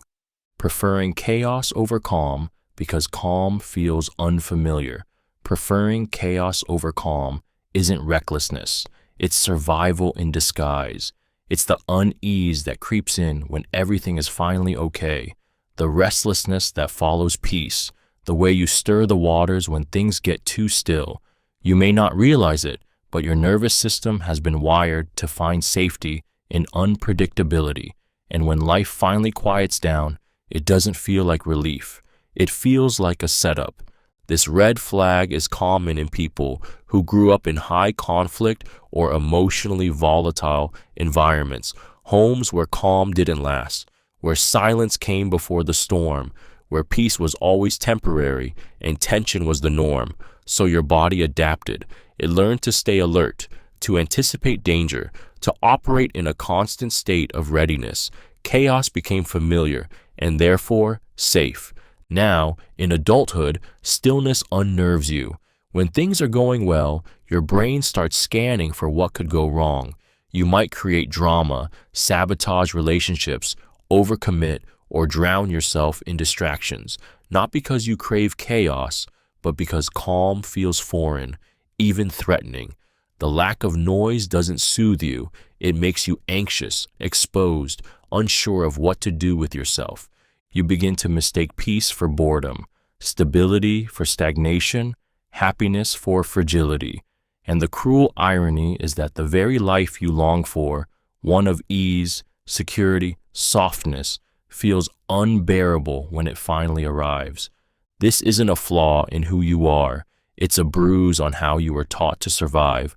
But as long as chaos feels like home, you'll keep running from the calm that's trying to heal you. Fearing people will abandon you if you disagree. Fearing people will abandon you if you disagree isn't about avoiding conflict. It's about protecting your place in someone's life at any cost. It's the way you hold back your opinion, soften your voice, or change your stance the moment tension creeps in. It's not that you don't have thoughts or values, it's that expressing them feels dangerous. You're not afraid of being wrong, you're afraid of being left. This red flag is often rooted in relational trauma, particularly in environments where love was conditional. Maybe when you disagreed as a child, it led to cold shoulders, punishment, or silence. Maybe every opinion that didn't match theirs was treated like betrayal. Over time, you learned that harmony was survival. So now, the thought of conflict doesn't just make you uncomfortable, it fills you with dread. You find yourself nodding along to things you internally resist. You say, "You're right," just to end the conversation. You water yourself down to stay likable, relatable, agreeable. You equate disagreement with rejection. And worst of all, when you do speak up, the anxiety is so loud that you can barely hear yourself over the fear of what it might cost. But each silence comes with a price. You lose little pieces of yourself to keep others comfortable. You confuse belonging with approval. You teach people to love a version of you that always agrees, while hiding the parts that make you real. You're not afraid of disagreement. You're afraid of being unlovable if you ever stop saying yes. But the truth is, love built on silence isn't love, it's performance. And you were never meant to disappear to deserve connection. Being unnerved by kindness or generosity. Being unnerved by kindness or generosity isn't ingratitude. It's trauma, meeting tenderness, and not knowing what to do with it. When someone offers help, shows affection, gives freely without expecting anything in return. Your first instinct isn't to receive, it's to flinch. You smile awkwardly, downplay your need, or immediately try to repay them, because somewhere deep inside, kindness doesn't feel safe. It feels suspicious. This red flag often forms in environments where love came with conditions, strings, or manipulation. Maybe you were given only when you performed. Maybe affection was used to control, shame, or guilt you. Maybe kindness always came with an emotional invoice. So now, when someone shows you warmth, your nervous system assumes a trap. You wonder what they want. You brace for the moment it turns. You've been taught that love must be earned, that vulnerability is dangerous, that generosity is a transaction. So you armor up, even when no one's attacking. You reject compliments, sidestep affection, or downplay your needs to maintain control. And while on the surface, you might seem self-sufficient, what you're really doing is protecting a part of you that never got to experience love without fear. But this isn't strength, it's loneliness. Because when you can't trust kindness, you never let it in. And no matter how deeply you crave connection, safety, and care, you'll keep holding people at arm's length, not because you don't believe in love, but because you've never learned how to accept it without expecting pain. So even when someone offers you softness, your body prepares for the sting. Intense guilt after setting boundaries. Intense guilt after setting boundaries isn't a sign that you've done something wrong. It's a sign that you were never taught it was okay to protect your own space. It's the wave of anxiety that hits after saying no, the self-doubt that follows asking for what you need, the emotional spiral that convinces you you're selfish, mean, or too much. Even when the boundary is reasonable, even when it's necessary, you feel like you've committed a betrayal just by putting yourself first. This red flag is often rooted in enmeshment or emotionally imbalanced relationships, where your role was to please, to caretake, to comply. Maybe you were raised in a home where love was earned through self-sacrifice, or where asserting yourself was seen as disrespect. Maybe you were taught that other people's comfort mattered more than your own. So now, even the idea of drawing a line feels like abandonment, not of them, but of who you're expected to be. You over-explain, soften your words, apologize for having limits, and still, the guilt creeps in. It's not just discomfort, it's panic. You fear they'll be angry, disappointed, or leave. You replay the conversation 100 times, wondering if you were too cold, too harsh, too protective. You regret standing up for yourself almost immediately, even when you know you had to. The tragedy is that while you protect everyone else's feelings, no one protects yours. You're so used to bending that standing upright feels wrong. But boundaries aren't walls, they're doors. And the guilt you feel isn't proof that you're cruel. It's proof that somewhere along the way, you were convinced that self-respect was an act of harm. Craving drama to feel alive.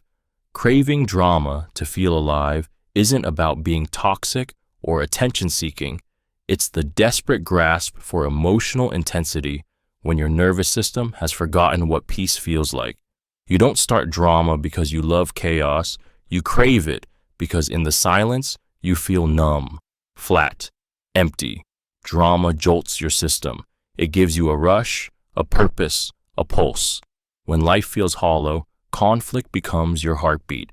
This red flag often traces back to childhoods where calm didn't exist or wasn't safe. Maybe you were raised in a house full of yelling, emotional highs and lows, or sudden shifts in mood and safety. You learned to read every room, brace for every fight, navigate every storm. Over time, chaos became your normal, intensity became your definition of connection, and stillness became terrifying. Now, without realizing it, you might pick fights in your relationships, chase people who hurt you, or insert yourself into other people's problems just to feel something.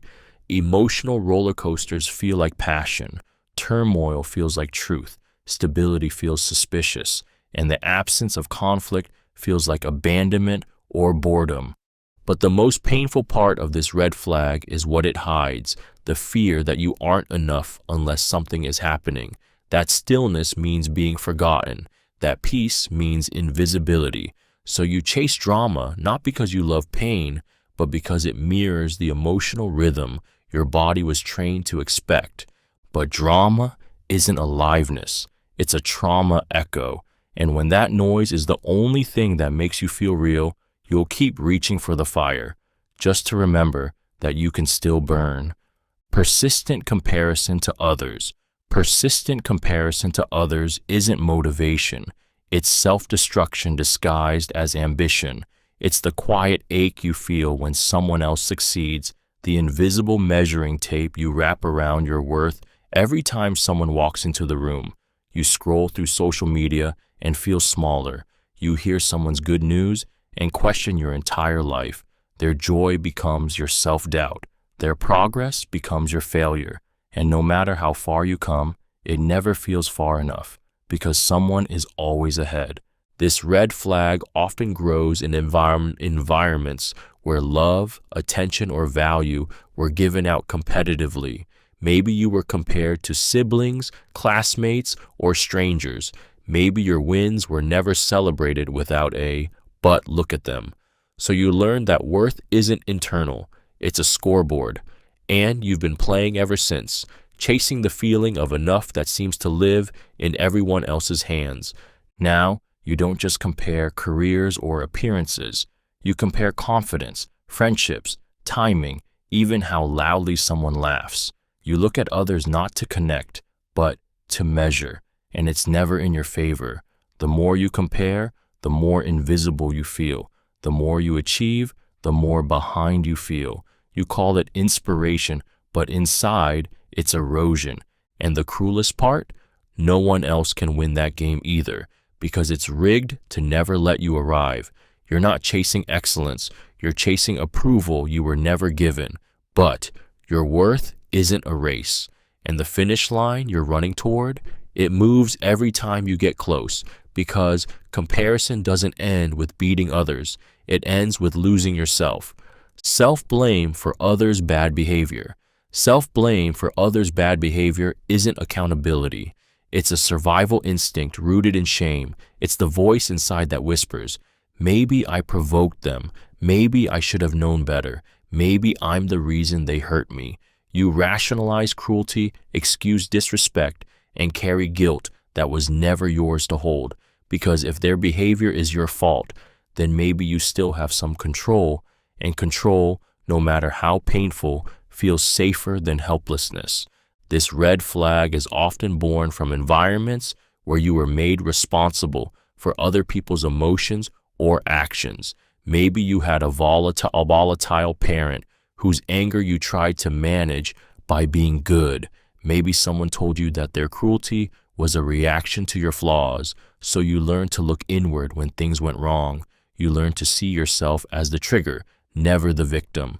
Now, when someone crosses a line, your instinct isn't to set a boundary. It's to turn inward and ask, what did I do? You justify their actions. You over-explain, over-apologize, over-accommodate. You confuse mistreatment with consequence. And the more you internalize their behavior, the deeper your sense of unworthiness grows. But the tragedy is this: when you carry someone else's damage as your own, you protect their dysfunction and punish yourself for it. You silence your instincts. You rewrite reality to make it easier to stay. You believe that if you were better, they'd be different. But their harm isn't proof of your failure. It's a reflection of their own. And blaming yourself doesn't make you responsible. It just makes you smaller. Dismissing your trauma because others had it worse. Dismissing your trauma because others had it worse isn't humility. It's emotional self-abandonment masked as perspective. You tell yourself your pain doesn't count, that what happened to you wasn't that bad, that others survived far worse without breaking. You compare scars like a contest, and yours never seemed deep enough to be taken seriously. So you silence your hurt, minimize your memories, and label your suffering as weakness instead of truth.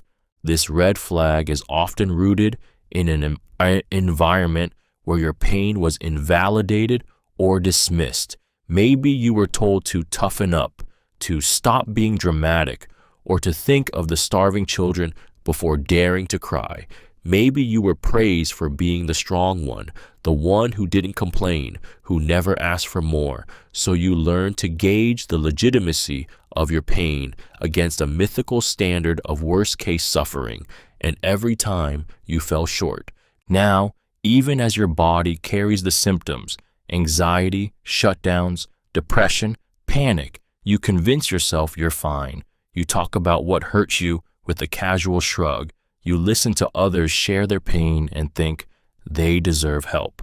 Not me.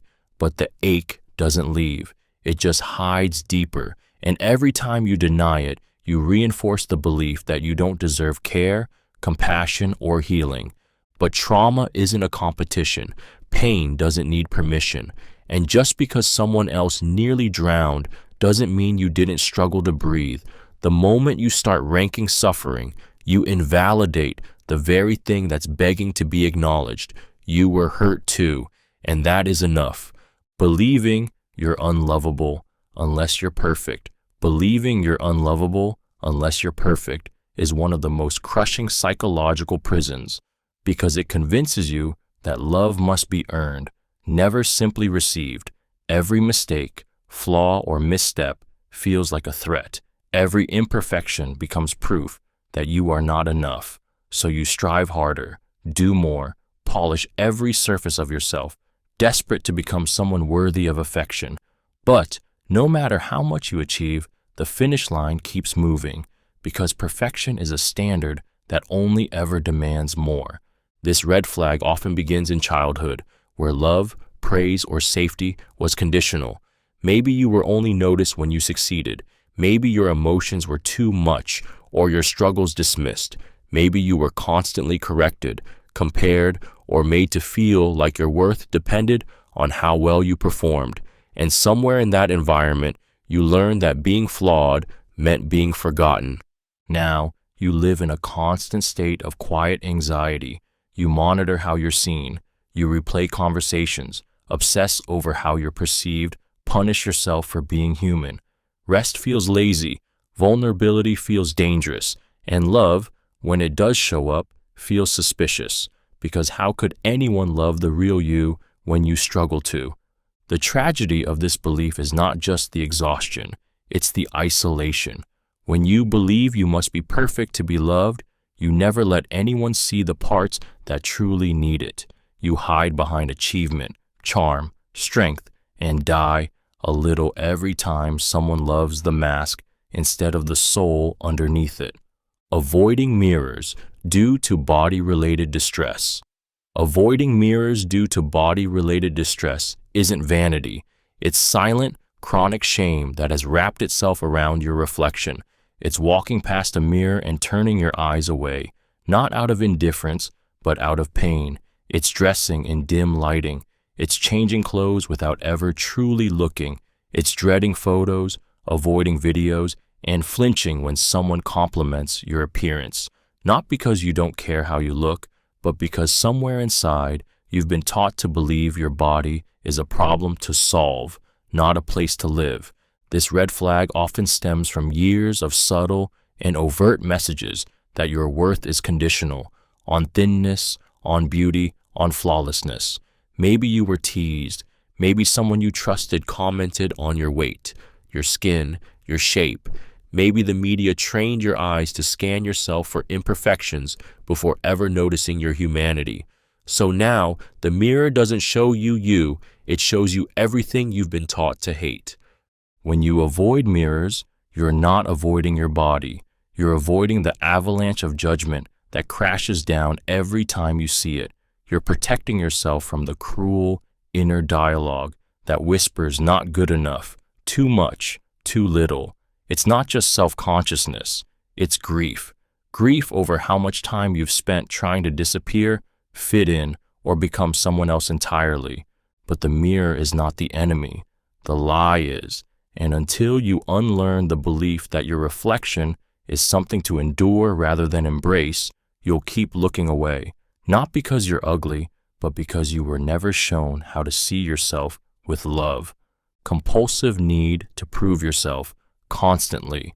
A compulsive need to prove yourself constantly isn't ambition. It's desperation disguised as drive. It's the inner compulsion that says you must keep doing, achieving, excelling, or else you'll disappear. Your worth feels like it lives in your accomplishments, and if you stop, even for a moment, you fear you'll become invisible, irrelevant, or unlovable. You're not chasing success. You're running from the shame of not being enough. This red flag is almost always born from early experiences where your value was tied to performance. Maybe love was conditional, given when you brought home good grades, played the role of the helper, the achiever, the golden child. Or maybe your needs were ignored unless you earned the right to be noticed. Over time, doing became your identity, and being felt like a liability. Now, even when you succeed, it never feels like it counts. The moment you finish something, the high fades, and you're already scanning for the next goal. Compliments feel fleeting. Rest feels unsafe. You may appear confident on the outside, but inside you're drowning in a fear of inadequacy that achievement temporarily masks, but never heals. You begin to believe that if you stop, people will leave. If you slow down, you'll fall behind. If you show weakness, you'll be rejected. So you hustle for worth, and the world applauds your work ethic, never noticing the wound you're bleeding for it. But when love is tied to proving, it's never truly felt. And the saddest part is, you've built your entire identity around convincing others of something you've never believed yourself, that you are already enough. Acting overly self-sufficient to avoid depending on others. Acting overly self-sufficient to avoid depending on others isn't strength. It's fear disguised as independence. It's the deep, unspoken belief that needing someone makes you weak, that asking for help is risky, that vulnerability is a trap you swore you'd never fall into again. So you do everything alone. You handle it. You tough it out. You say, "I've got it," even when you're breaking. Not because you don't want support, but because you've learned it often comes with a price. This red flag often forms in relationships or environments where dependency was met with disappointment, neglect, or betrayal. Maybe you asked for help and were met with silence. Maybe someone used your need against you, or maybe love only came when you were easy to handle, so you learned to make yourself small, capable, and quiet. And now, relying on others feels like giving them a weapon they might someday use. You take pride in your resilience, but underneath is exhaustion. You never feel fully seen because you never let anyone see the parts of you that struggle. You give and give, but rarely receive. You comfort others, but downplay your own hurt. You say, "I'm fine," so often it becomes your identity. And the cruelest irony, you long for connection, yet build your life in ways that keep people out. This isn't about being strong, it's about survival. But independence should be a choice, not a shield. And until you believe you are worthy of care without conditions, you'll keep carrying everything alone, wearing strength like armor while your heart quietly begs for rest. Romanticizing toxic or unhealthy relationships. Romanticizing toxic or unhealthy relationships isn't naivety. It's a trauma echo disguised as longing. It's the way you glorify the intensity, the highs and lows, the desperate apologies, and chaotic passion as signs of real love. You replay the good moments like a highlight reel, while quietly burying the manipulation, the inconsistency, the emotional whiplash. You call it chemistry, you call it fate, but what you're really calling it is familiar. This red flag often forms when love and pain first arrived hand in hand. Maybe growing up, affection was unpredictable. Maybe the people who were supposed to protect you also hurt you. Maybe your emotional needs were met one day and ignored the next. So, your nervous system began to associate chaos with connection, turmoil with tenderness, abuse with attention. Now, in your relationships, Red flags look like intensity. Healthy boundaries feel cold. Stability feels boring. You miss people who mistreated you. You fantasize about the one that got away, even though they shattered you.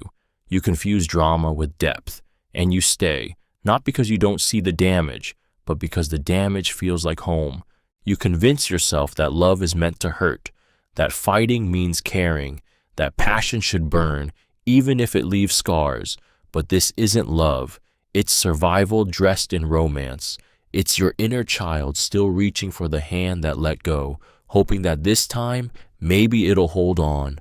Until you stop romanticizing the people who broke you, you'll keep calling heartbreak destiny and mistake being triggered for being in love. Believing emotional expression is weakness. Believing emotional expression is weakness isn't discipline.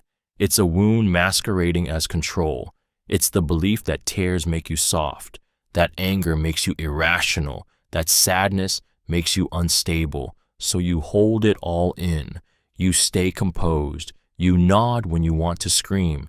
You smile when you want to shatter. You've trained yourself to be emotionally bulletproof, not because you don't feel deeply, but because at some point in your life, you were taught that feeling makes you vulnerable, and vulnerability was never safe. This red flag is often born in environments where emotions were met with punishment, shame, or indifference. Maybe you were told to man up, get over it, or that crying won't fix anything. Maybe you were surrounded by people who couldn't handle your feelings, so you stopped showing them. You learned that the world responds better to silence than truth, and you took that lesson and built a wall with it. Now, you wear stoicism like armor. You're the rock, the one who never breaks, the one who's strong. But inside, there's a pressure building, a backlog of emotion with no outlet. You dismiss your own pain. You disconnect from your body. You talk about your struggles in logical terms, never allowing the emotion underneath to breathe. And the result is isolation, because when you refuse to show your heart, no one gets close enough to hold it. This isn't strength. It's self-protection born from fear. And until you unlearn the lie that emotion equals weakness, you'll keep mistaking suppression for stability, while your inner world quietly begs to be felt. Staying busy to avoid feeling. Staying busy to avoid feeling is one of the most deceptively praised psychological red flags, because on the surface it looks like discipline, productivity, drive, but underneath the packed schedule and endless to-do lists is a heart running from stillness. You don't stop because you're ambitious. You don't rest because the silence is unbearable. You fill every moment because somewhere deep inside, you're afraid that if you slow down, the truth will catch up to you. This red flag often comes from a life where feelings weren't safe, where vulnerability was ignored, punished, or used against you. Maybe no one taught you how to sit with grief, anger, or loneliness. Maybe the only time you felt in control was when you were accomplishing something. So you became the high achiever, the caretaker, the overfunctioner, not because it made you happy, but because it kept the pain at bay. Now, rest makes you anxious. Quiet makes you restless. Doing nothing feels like failure, or worse, exposure, because when the noise stops, the emotions rise, the ones you've buried, the ones you've been running from. And so you stay busy. You fill your calendar, overextend yourself, always saying yes, always moving, not because you want to, but because stopping feels like drowning. But this isn't resilience, it's avoidance. And the longer you run, the further you drift from the very healing you need. Because the truth is, feelings don't go away when you ignore them. They wait, and they'll keep waiting until the day you finally get still enough to listen. Excessive sensitivity to perceived criticism. Excessive sensitivity to perceived criticism isn't about being fragile. It's the echo of a life where your worth was always on trial. It's the way a single comment, a subtle tone shift, or an offhand remark can spiral into hours of self-doubt. You don't just hear feedback, you feel it, deeply, instantly, like a wound being reopened. Even when someone means well, even when no offense is intended, it hits you like an accusation, because somewhere inside, you're still waiting to be told you're not enough. This red flag often stems from environments where love was conditional and approval came with sharp edges. Maybe you were constantly corrected, criticized, or compared. Maybe you were praised only when perfect, and anything less felt like failure. You learned early that being wrong didn't just mean a mistake, it meant rejection. And now, even gentle suggestions feel like attacks on your identity. So you overthink, you replay words, you scan texts for hidden disappointment, you apologize for things that weren't wrong, or defensively shut down to protect yourself. You become hypervigilant, reading between the lines for criticism that may not even exist. Because in your world, criticism never felt like guidance. It felt like abandonment dressed as feedback. What hurts isn't the words, it's what they seem to confirm. The fear that deep down, you're flawed, unworthy, broken. And until you rewrite that belief, every suggestion will feel like a threat. Not because you're weak, but because you've been taught that love and acceptance are things you can lose the moment you let your guard down. Feeling like an outsider everywhere. Feeling like an outsider everywhere isn't just about social anxiety. It's the deep-rooted ache of never quite belonging, no matter where you are or who you're with. It's walking into a room and scanning for evidence that you don't fit in. It's smiling in a conversation while feeling invisible. It's having people around you, yet always carrying that quiet, hollow sense of not being part of it.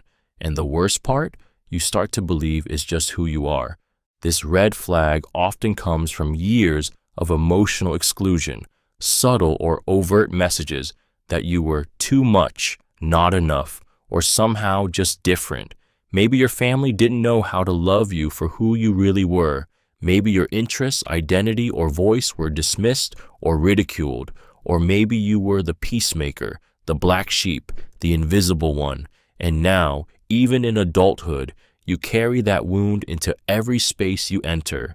You might try to adapt, mirror others, be what they expect, yet still feel like you're on the outside looking in. Compliments don't stick. Connection feels temporary. And when people say, "You belong here," something inside you flinches, like it's a lie you've been told too many times before. This isn't just loneliness, it's emotional exile, a constant hum beneath the surface whispering, "You don't matter here, you're not really seen." And the tragedy is, the more you feel like an outsider, the more you isolate, confirm the narrative, and pull away from the very connection you crave. Not because you don't want love, but because you've never truly believed you deserve to feel at home. Consistent inability to say no. A consistent inability to say no isn't kindness. It's a quiet, relentless form of self-abandonment. It's saying sure when every part of you screams, "I don't want to." It's the smile you force, the commitment you resent, the energy you give away until you're left running on fumes. People praise your reliability, your helpfulness, your generosity, but no one sees the cost, because behind every yes is a terrified, "What if they stop loving me if I say no?" This red flag is often forged in childhood, in homes where love had to be earned through compliance. Maybe you were rewarded for being easygoing, punished for asserting yourself, or raised to believe that saying no made you selfish or ungrateful. So you learned that your needs came second, that harmony mattered more than honesty, that your value depended on how much you could give without asking for anything in return. Now, the word no feels like a risk you can't afford. You fear disappointing others more than you fear draining yourself. You confuse boundaries with rejection. You say yes to avoid guilt, conflict, or being seen as difficult. And the worst part? You begin to resent the very people you're trying to please because your yes is no longer a gift, it's a sacrifice. But this isn't generosity, it's fear in disguise.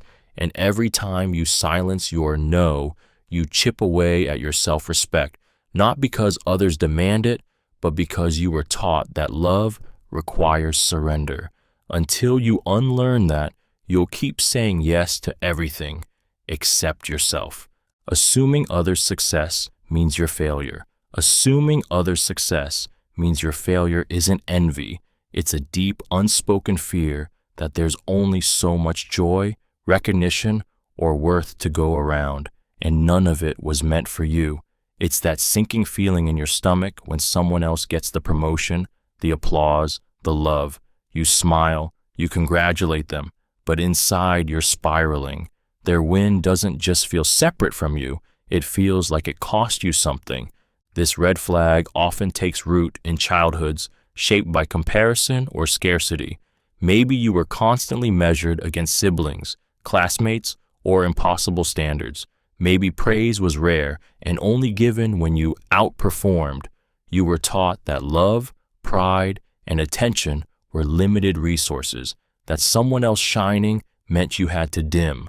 So now, even as an adult, your mind turns every celebration into a contest you didn't know you were in. You start keeping score, not because you want others to lose, but because you feel like you're always behind. You overanalyze your own achievements, not to enjoy them, but to see how they stack up. You feel threatened by others' happiness, not because you're bitter, but because deep down, it confirms what you already fear, that you're not good enough. But this isn't about competition. It's about pain. The pain of believing your worth is conditional. The pain of living in a world where you're always racing toward enough, but never arriving. And as long as you believe there's only one seat at the table, you'll never feel at home, no matter how far you've come. Sudden, intense rage at minor provocations. Sudden, intense rage at minor provocations isn't overreaction. It's a signal that your nervous system has been holding back a storm for far too long. It's not about the unwashed dish, the wrong tone, or the delayed response. It's about everything that came before it, the things you swallowed, the boundaries you didn't enforce, the pain you minimized. And now, all that repressed emotion has nowhere else to go, so it erupts, often at the smallest spark. This red flag is often rooted in early environments where you were not allowed to express anger safely. Maybe you had to stay quiet to avoid punishment. Maybe your emotions were shamed or ignored, so you learned to bury them. You taught yourself to stay composed, agreeable, accommodating, until the pressure became unbearable. That rage you feel, it's not just current, it's historical. It's not just about now, it's about then. The injustice of being overlooked, the exhaustion of always being the one who compromises, the heartbreak of never being fully heard. And because it was never allowed to speak gently, your anger has learned to scream. The intensity can leave you ashamed, confused, or even scared of yourself. You wonder, why did I explode over something so small? But the truth is, your reaction isn't to the moment. It's to the years of moments you endured in silence. This isn't just about anger management, it's about emotional acknowledgement. Because until you learn how to hear your anger before it boils over, you'll keep mistaking minor frustrations for major threats and become the volcano no one saw coming. Making yourself smaller to accommodate others. Making yourself smaller to accommodate others isn't humility. It's self-abandonment dressed as kindness. It's the way you shrink your voice in conversations, dim your light in moments of success, or downplay your needs so someone else can feel more comfortable. You become an expert at taking up less space, emotionally and physically, not because you want to, but because somewhere along the way, you learn that your fullness made others uncomfortable. This red flag often grows in environments where being too expressive, too loud, too emotional, or simply too much was met with disapproval, punishment, or withdrawal. Maybe your confidence was mistaken for arrogance. Maybe your joy was mocked, or maybe you were taught to prioritize harmony at all costs, even if it meant suffocating yourself quietly. So you learned to bend, to soften, to disappear just enough. Now, in relationships, in rooms, in life, you edit yourself constantly. You hide your achievements so others don't feel threatened. You say, it's okay when it's not.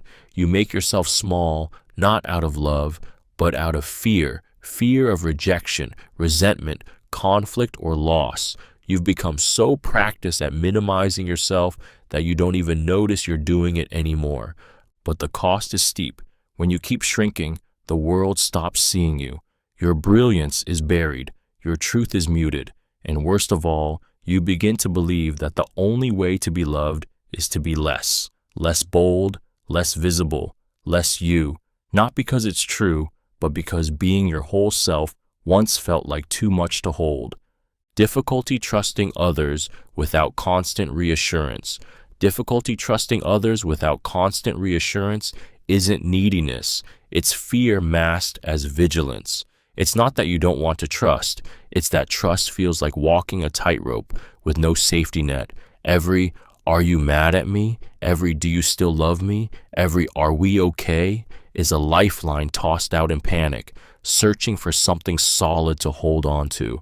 But no matter how many times someone says, you're safe, your mind whispers, for now, this red flag often grows in the soil of inconsistency when love was given and taken away unpredictably. Maybe you had a parent, partner, or caregiver whose mood you had to decode daily. One moment warm, the next withdrawn. Affection mixed with confusion. You learn to read between the lines, to stay alert, to earn connection over and over. And in that world, reassurance wasn't a comfort. It was a necessity for survival. Now, even in good relationships, your nervous system doesn't relax. Kind words feel temporary. Silence feels like abandonment. You replay conversations, second-guess gestures, search for proof that you're still wanted. Not because you're dramatic, but because your brain is wired to expect rupture, and reassurance becomes like water in a cracked glass. No matter how much you're given, it never feels like enough. The pain isn't just fear of being left. It's the exhaustion of constantly trying to prevent it, of never feeling quite safe, no matter how safe you are. And until you heal the part of you that had to earn love through vigilance, you'll keep confusing peace with risk and seek proof of connection instead of simply letting it be. Unconsciously mimicking others to be liked.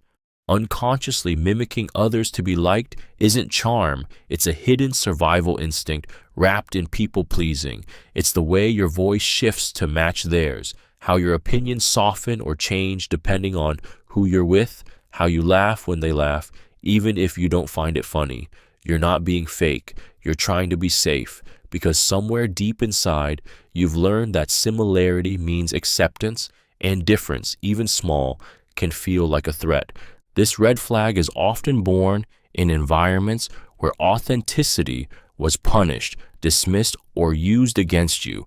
Maybe you were told you were too weird, too much, not enough. Maybe you had to adapt constantly to keep the peace, avoid conflict, or earn affection.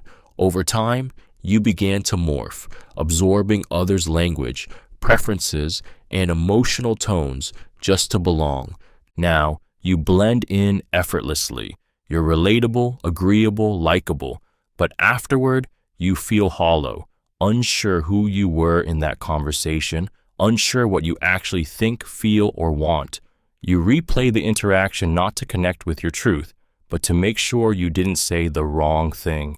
You're constantly shape-shifting in search of connection, but every new version pulls you further from yourself. The tragedy is subtle, but deep. You've built your identity around being wanted at the cost of being known. You think you're connecting, but you're disappearing. And though people may love the version of you they see, you're left wondering if they'd stay, if you ever showed them who you really are underneath the mirror. Fear of being forgotten or overlooked. Fear of being forgotten or overlooked isn't vanity. It's the aching fear of invisibility. It's checking your phone over and over for a reply that doesn't come. It's the sinking feeling when your name isn't mentioned, when you're left out of the plans, when no one seems to notice you left the room. It's not about craving attention. It's about needing proof that you exist in someone else's world. And when that proof is missing, it doesn't just hurt, it unravels you. This red flag often begins in places where emotional presence was inconsistent. Maybe you were the quiet child, the strong one, the helper, the one everyone relied on but rarely checked in with. Maybe love was loud for others but silent for you. So you learned how to be useful, entertaining, available, anything but invisible, and still you were overlooked. And that absence carved itself into your sense of self. Now, you seek connection not just for closeness, but for confirmation. Do I matter? Do you see me?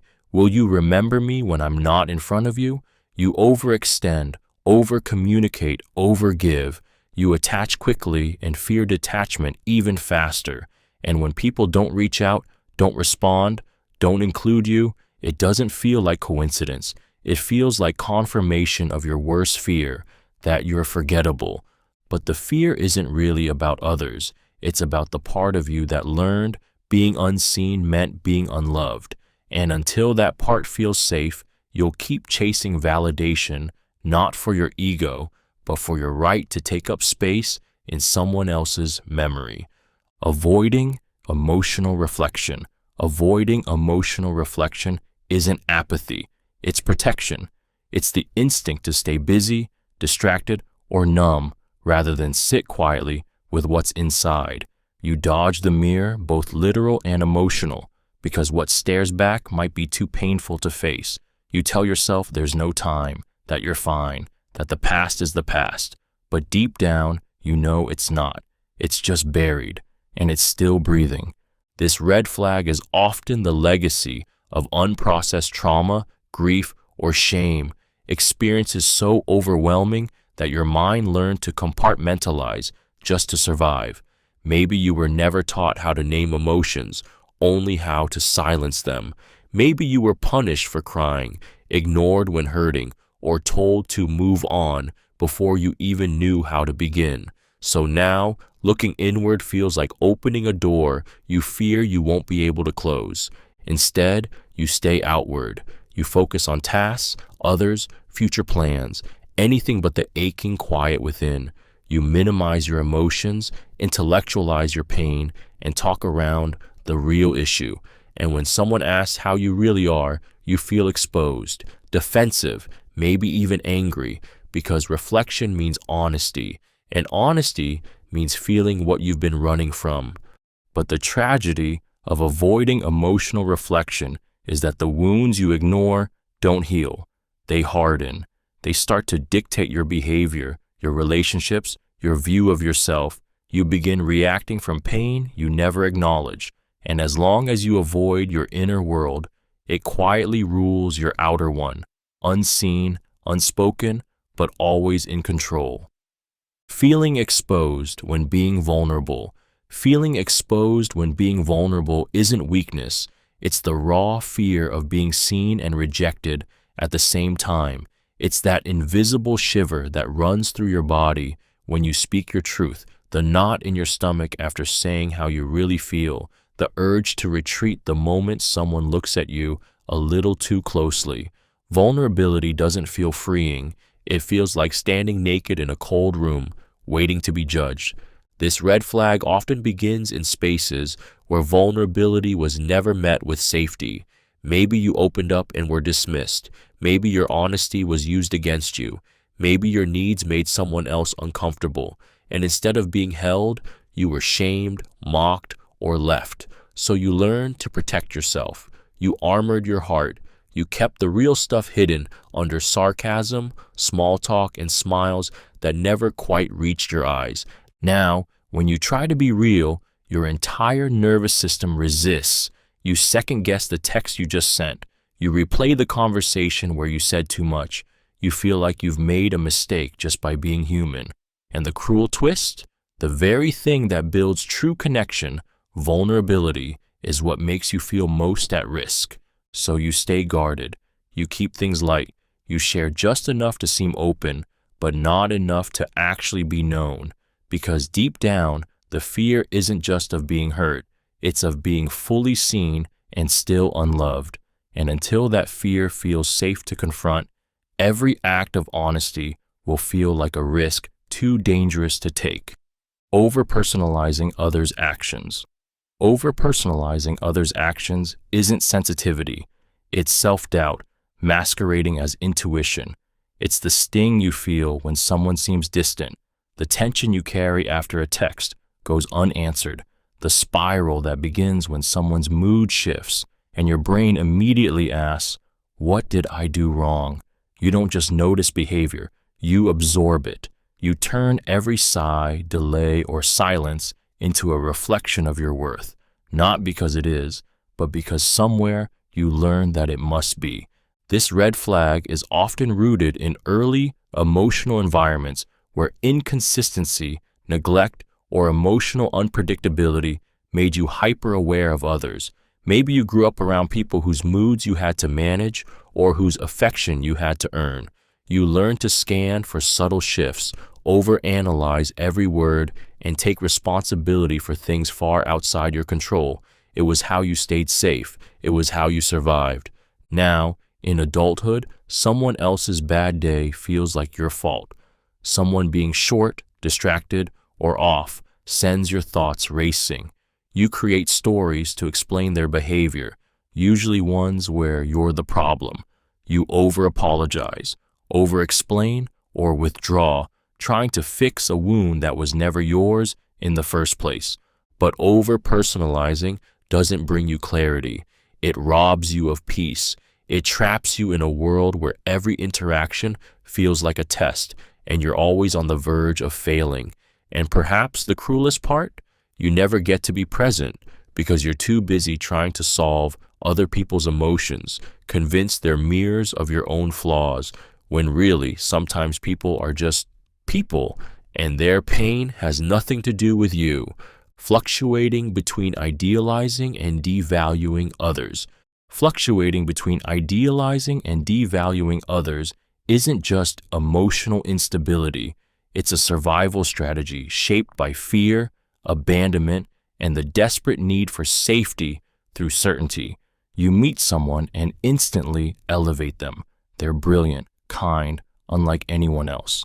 You place them high on a pedestal where they feel perfect, untouchable, safe.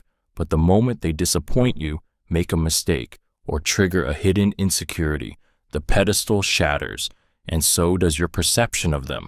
Now they're cold, selfish, fake, not just flawed, dangerous. This red flag often grows in the aftermath of inconsistent or emotionally unsafe relationships, especially early in life. Maybe you were raised by caregivers who were loving one moment and rejecting the next. You learned to scan for signs. Were they safe, or would they hurt you?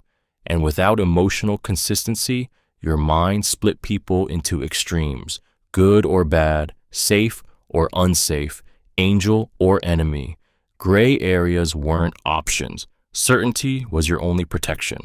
Now, in your relationships, this all or nothing lens follows you. You either overattach or detach entirely. You crave closeness, but the moment someone's humanity shows, it feels like betrayal. Not because they're cruel, but because you were clinging to the version of them you needed, not who they truly were. This cycle is exhausting. You love deeply, then pull away violently. You trust fast, then withdraw completely. And beneath it all is a terrified heart that's just trying to feel secure in a world that once taught you no one could be fully trusted. You don't want perfection, you want safety. But until you allow others to be human without making them your savior or your threat, every connection will feel like a storm waiting to break. Tolerating disrespect to avoid abandonment. Tolerating disrespect to avoid abandonment isn't loyalty. It's self-betrayal rooted in fear. It's staying silent when someone talks down to you, accepting apologies that are never followed by change, shrinking yourself to maintain a connection that keeps wounding you. You tell yourself they don't mean it, that everyone has flaws, that it's not that bad, but deep down, you know, you're allowing someone to mistreat you because the thought of being alone terrifies you more than the pain of being disrespected. This red flag often grows in the shadow of early relationships where love was tangled with control, inconsistency, or emotional absence. Maybe affection came with conditions. Maybe love meant proving yourself, not being yourself. Maybe abandonment, real or emotional, was a threat you learned to fear more than anything. So now, when someone mistreats you, you don't walk away. You try harder. You rationalize the disrespect. You internalize it. You start to believe you deserve it, or at least that it's the price of keeping someone close. You cling to crumbs and call it love, and every time you stay, you teach your heart that safety means silence, and that love looks like losing parts of yourself, piece by piece. But the pain isn't just in what they do, it's in what you won't allow yourself to do. Leave, speak up, set a boundary, demand better, because somewhere along the way, someone convinced you that abandonment equals unworthiness. And as long as you believe that, you'll keep choosing disrespect over solitude, not because you want to be hurt, but because you've never been shown how to be loved without being broken.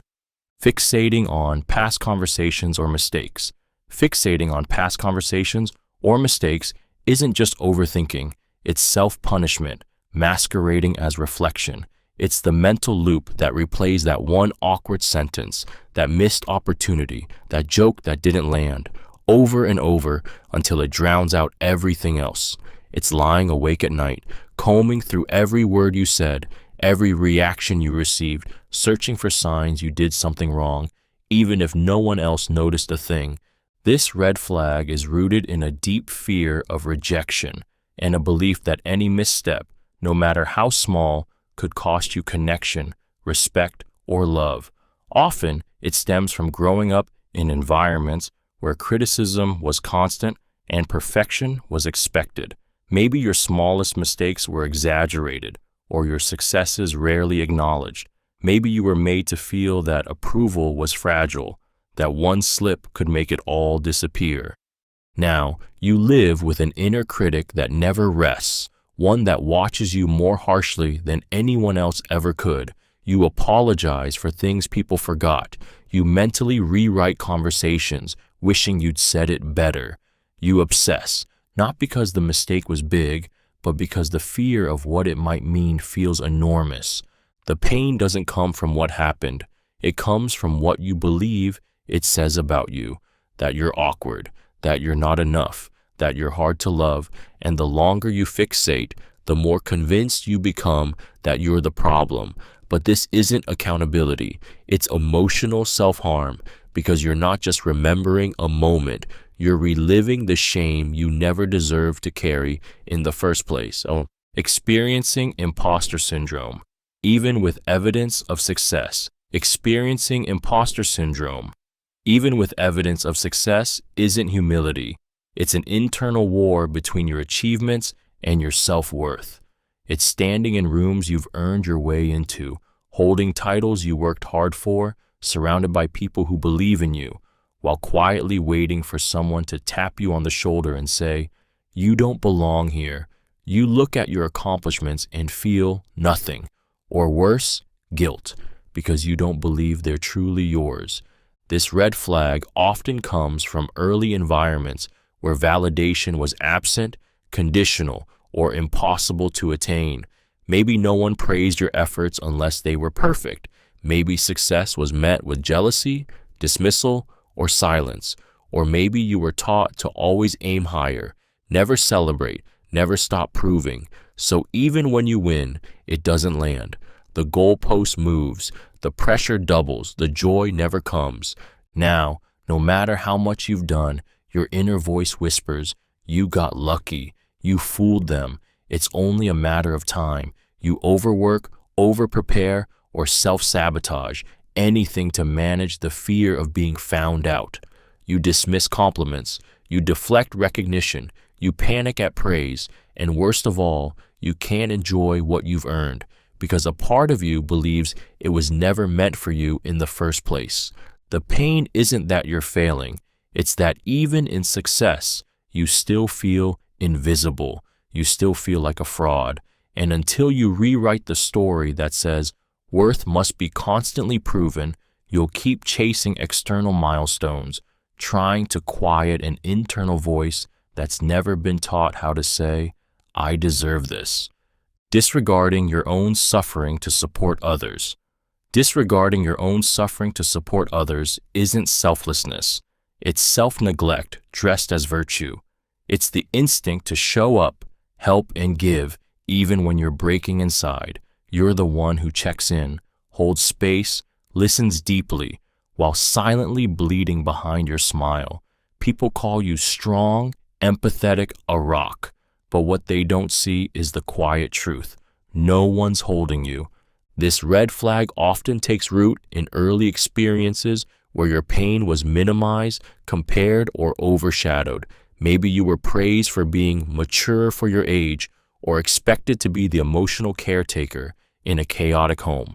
You learned that expressing your own pain made things worse, or worse, made you feel invisible. So instead of asking for comfort, you gave it. Instead of receiving care, you became the caregiver. Now you instinctively tune in to everyone else's needs while disconnecting from your own. You may even feel guilty for hurting because others have it worse. You may silence your pain so you don't burden anyone. And when someone finally asks how you are, you deflect, minimize, or change the subject because vulnerability feels selfish or dangerous. But the cost of always being the strong one is that you begin to feel alone, even in a room full of people you've helped. You lose track of your own wounds while bandaging everyone else's. And the heartbreak is this: no one realizes you're drowning because you've made your suffering so easy to ignore, even for yourself. Inability to relax without guilt. Inability to relax without guilt isn't discipline. It's internalized pressure masquerading as purpose. It's the voice that says you haven't done enough. The tension that creeps in when you try to rest. The compulsion to check your phone, your tasks, your progress. Even when there's nothing urgent. You might be on the couch, in bed, on vacation, but inside, your mind is racing. Your chest is tight. Your worth feels conditional because somewhere along the way, you learn that rest must be earned. This red flag often develops in environments that glorified productivity and minimized emotional needs. Maybe you were praised only when you were busy. Maybe rest was called laziness. Maybe love was given when you excelled, but withheld when you simply existed. Over time, doing became your identity, and not doing, that became danger. Now stillness feels like failure. Slowing down feels unsafe. You push through burnout, ignore exhaustion, and even when your body begs for a break, your mind whispers, you don't deserve it yet. You guilt yourself for naps. You feel shame for saying no. You convince yourself that there's always more to do, more to fix, more to. And so the moment you stop moving, you start drowning in discomfort. But this isn't ambition, it's avoidance. You're not chasing success. You're outrunning the fear that if you're not constantly proving your value, it might disappear. And the heartbreak is this: you never get to feel peace, because even when everything is done, you're still carrying the belief that you are never enough unless you're earning your right to breathe. Equating productivity with self-worth. Equating productivity with self-worth isn't motivation. It's a form of self-rejection disguised as discipline. It's the compulsion to stay busy, achieve more, never stop. Because the moment you rest, the voice inside starts whispering, you're falling behind, you're useless, you're wasting time.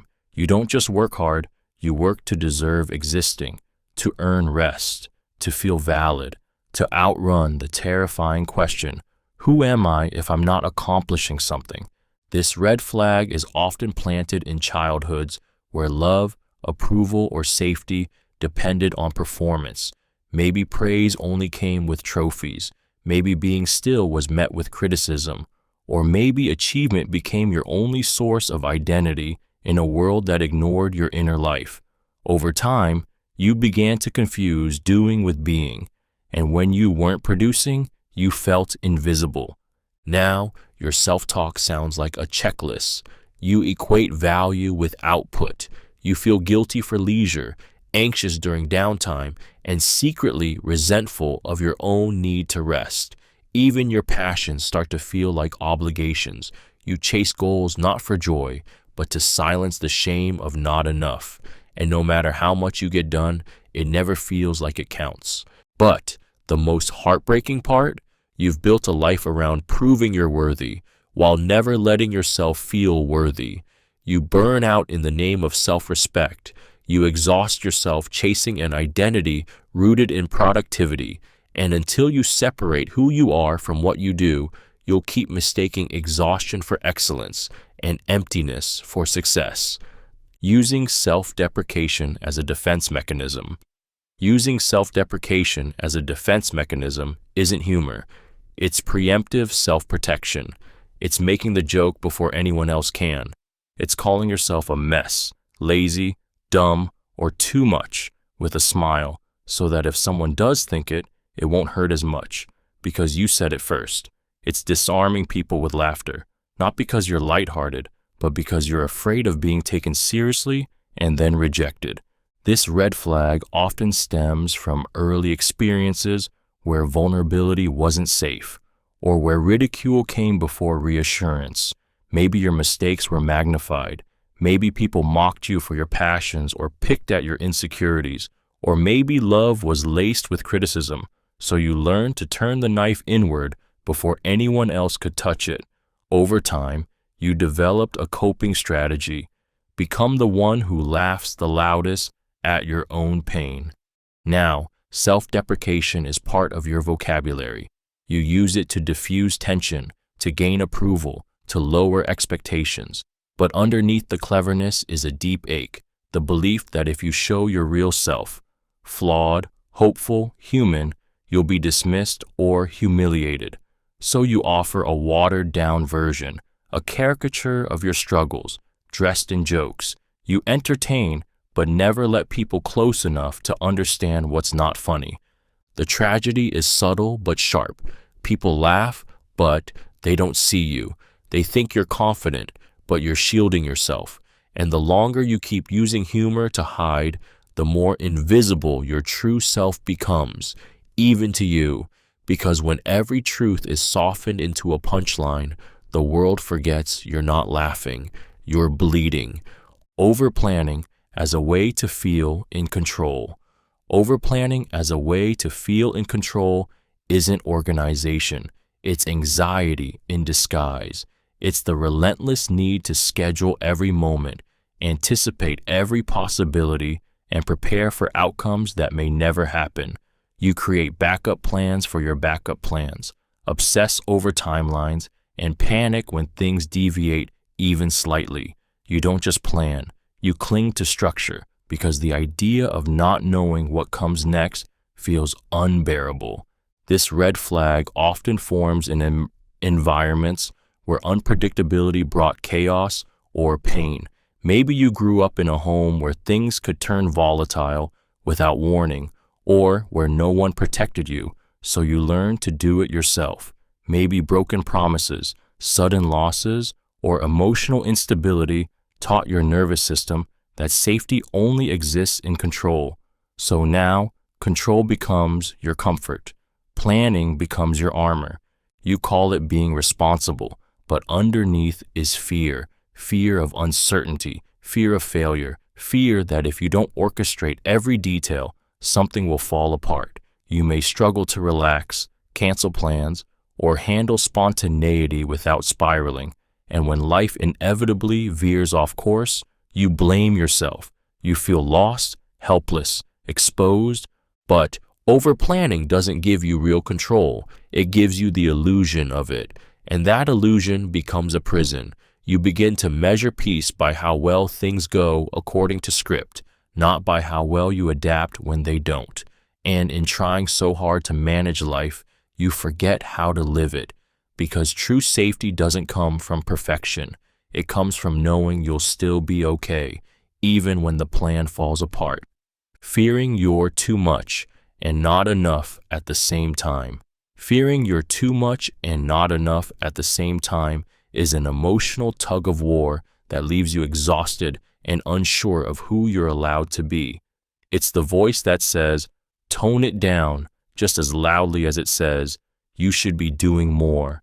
You shrink and stretch yourself simultaneously, terrified that if you show too much of who you are, you'll overwhelm people, and if you don't, you'll be overlooked. You exist in a constant push-pull with yourself, trying to strike a balance that never feels safe, let alone satisfying. This red flag is often born from growing up in environments where your presence felt conditional. Maybe you were praised for being quiet, polite, accommodating, and scolded for being loud, sensitive, or needy. Or maybe you were expected to perform, achieve, entertain, and the moment you paused to just be, the love went quiet. So now you live in fear of taking up too much space while also panicking that you're not taking up enough to matter. You censor your personality, filter your emotions, and rehearse your words. You constantly assess whether you're being too intense or too invisible. You apologize for speaking, then criticize yourself for staying silent. You try to read everyone's reaction before you even act, and in the process, you start losing touch with who you really are. The heartbreak is this: you're not too much or not enough. You've just never been in spaces that allowed you to be whole. And until you find the courage to stop editing yourself to fit, you'll keep living in fragments, never knowing the freedom of being fully seen and fully loved, just as you are. Being emotionally reactive to perceived rejection.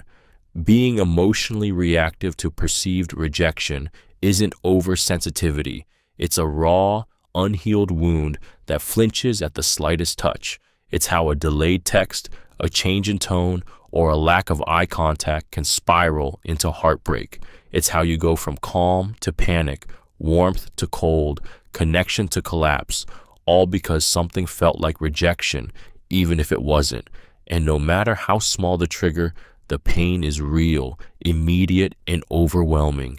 This red flag often stems from early emotional injuries, times when love was inconsistent, affection was withdrawn, or your needs were met with silence.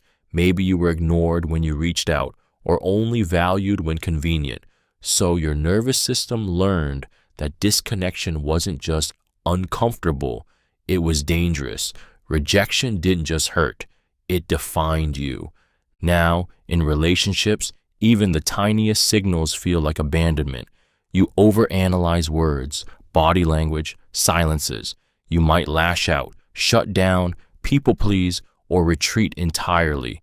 Anything to protect yourself from the terror of being unwanted. You feel shame for your reaction, but you can't seem to stop it. Because when rejection has written itself into your identity, every perceived slight feels like confirmation that you're too much, too needy, not enough. But this isn't about the other person. It's about a part of you that still believes love must be earned and that affection is always at risk. And until you tend to that wound with compassion, you'll keep bracing for rejection before it even happens, ruining moments of connection out of fear they were never real to begin with. Feeling numb when you should feel something. Feeling numb when you should feel something isn't indifference. It's emotional shutdown disguised as detachment. It's sitting in moments that should bring tears, rage, joy, or fear, and instead feeling nothing but a flat, echoing emptiness inside your chest. You might smile when others smile, nod when someone dies, say, "I'm fine," when something shatters you, but it's all performance, because inside you feel blank, disconnected, distant from yourself and the world around you. This red flag often grows from trauma, chronic stress, or emotional overload. Maybe you felt too much for too long and had no safe place to process it. Maybe your feelings were mocked, dismissed, or punished, and your nervous system learned to protect you the only way it could, by shutting down. Numbness becomes a survival mechanism, an invisible wall between your heart and the weight of your experience. Now, when big moments come, your body freezes. You can logically understand what you're supposed to feel, but the emotions don't arrive. Grief feels far away. Anger doesn't ignite. Even joy passes through like a whisper instead of a roar. And instead of relief, you feel shame. Why can't I feel like everyone else? What's wrong with me? But this isn't brokenness. It's trauma armor. You've spent so long protecting yourself from feeling too much that now you're struggling to feel at all. And until your body believes it's safe to open again, you'll keep living behind a pane of glass, watching life happen, unable to fully touch it, and aching for something real to finally reach through. Lack of interest in future plans or hope. Lack of interest in future plans or hope isn't laziness.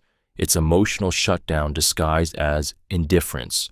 It's the quiet fading of dreams you once held, the inability to picture something better, the numbness that settles in when even tomorrow feels too far away to care about. You stop making plans not because you don't want a future, but because you can't feel one. And when hope goes silent, life becomes something you survive, not something you look forward to. This red flag is often the result of prolonged emotional pain, trauma, or unrelenting disappointment. Maybe your efforts were repeatedly met with failure, or your trust was betrayed every time you let yourself believe in something. Maybe life has taught you that wanting more only leads to hurt, so you stopped letting yourself want at all. Now you drift. You go through the motions. You might smile, work, interact, but your spirit is on pause. When people ask about your goals, you change the subject. When others dream aloud, you feel the sting of how far you've slipped from your own. You tell yourself not to get your hopes up because nothing ever works out anyway. You keep things small, manageable, numb, because numb is easier than disappointment. But this isn't peace. It's grief wearing stillness like a mask. A part of you gave up, not because you're weak, but because you were tired of hoping in a world that kept letting you down. And until that part is seen, heard, and healed, the future won't feel exciting. It will feel like something meant for everyone else. Constant fear that others secretly dislike you. Constant fear that others secretly dislike you isn't paranoia. It's the lingering ache of never feeling fully safe in someone's affection. It's the way your mind spirals after a normal conversation, dissecting every pause, every glance, every word. It's assuming a late reply means annoyance. A quiet tone means anger. A forgotten invitation means rejection.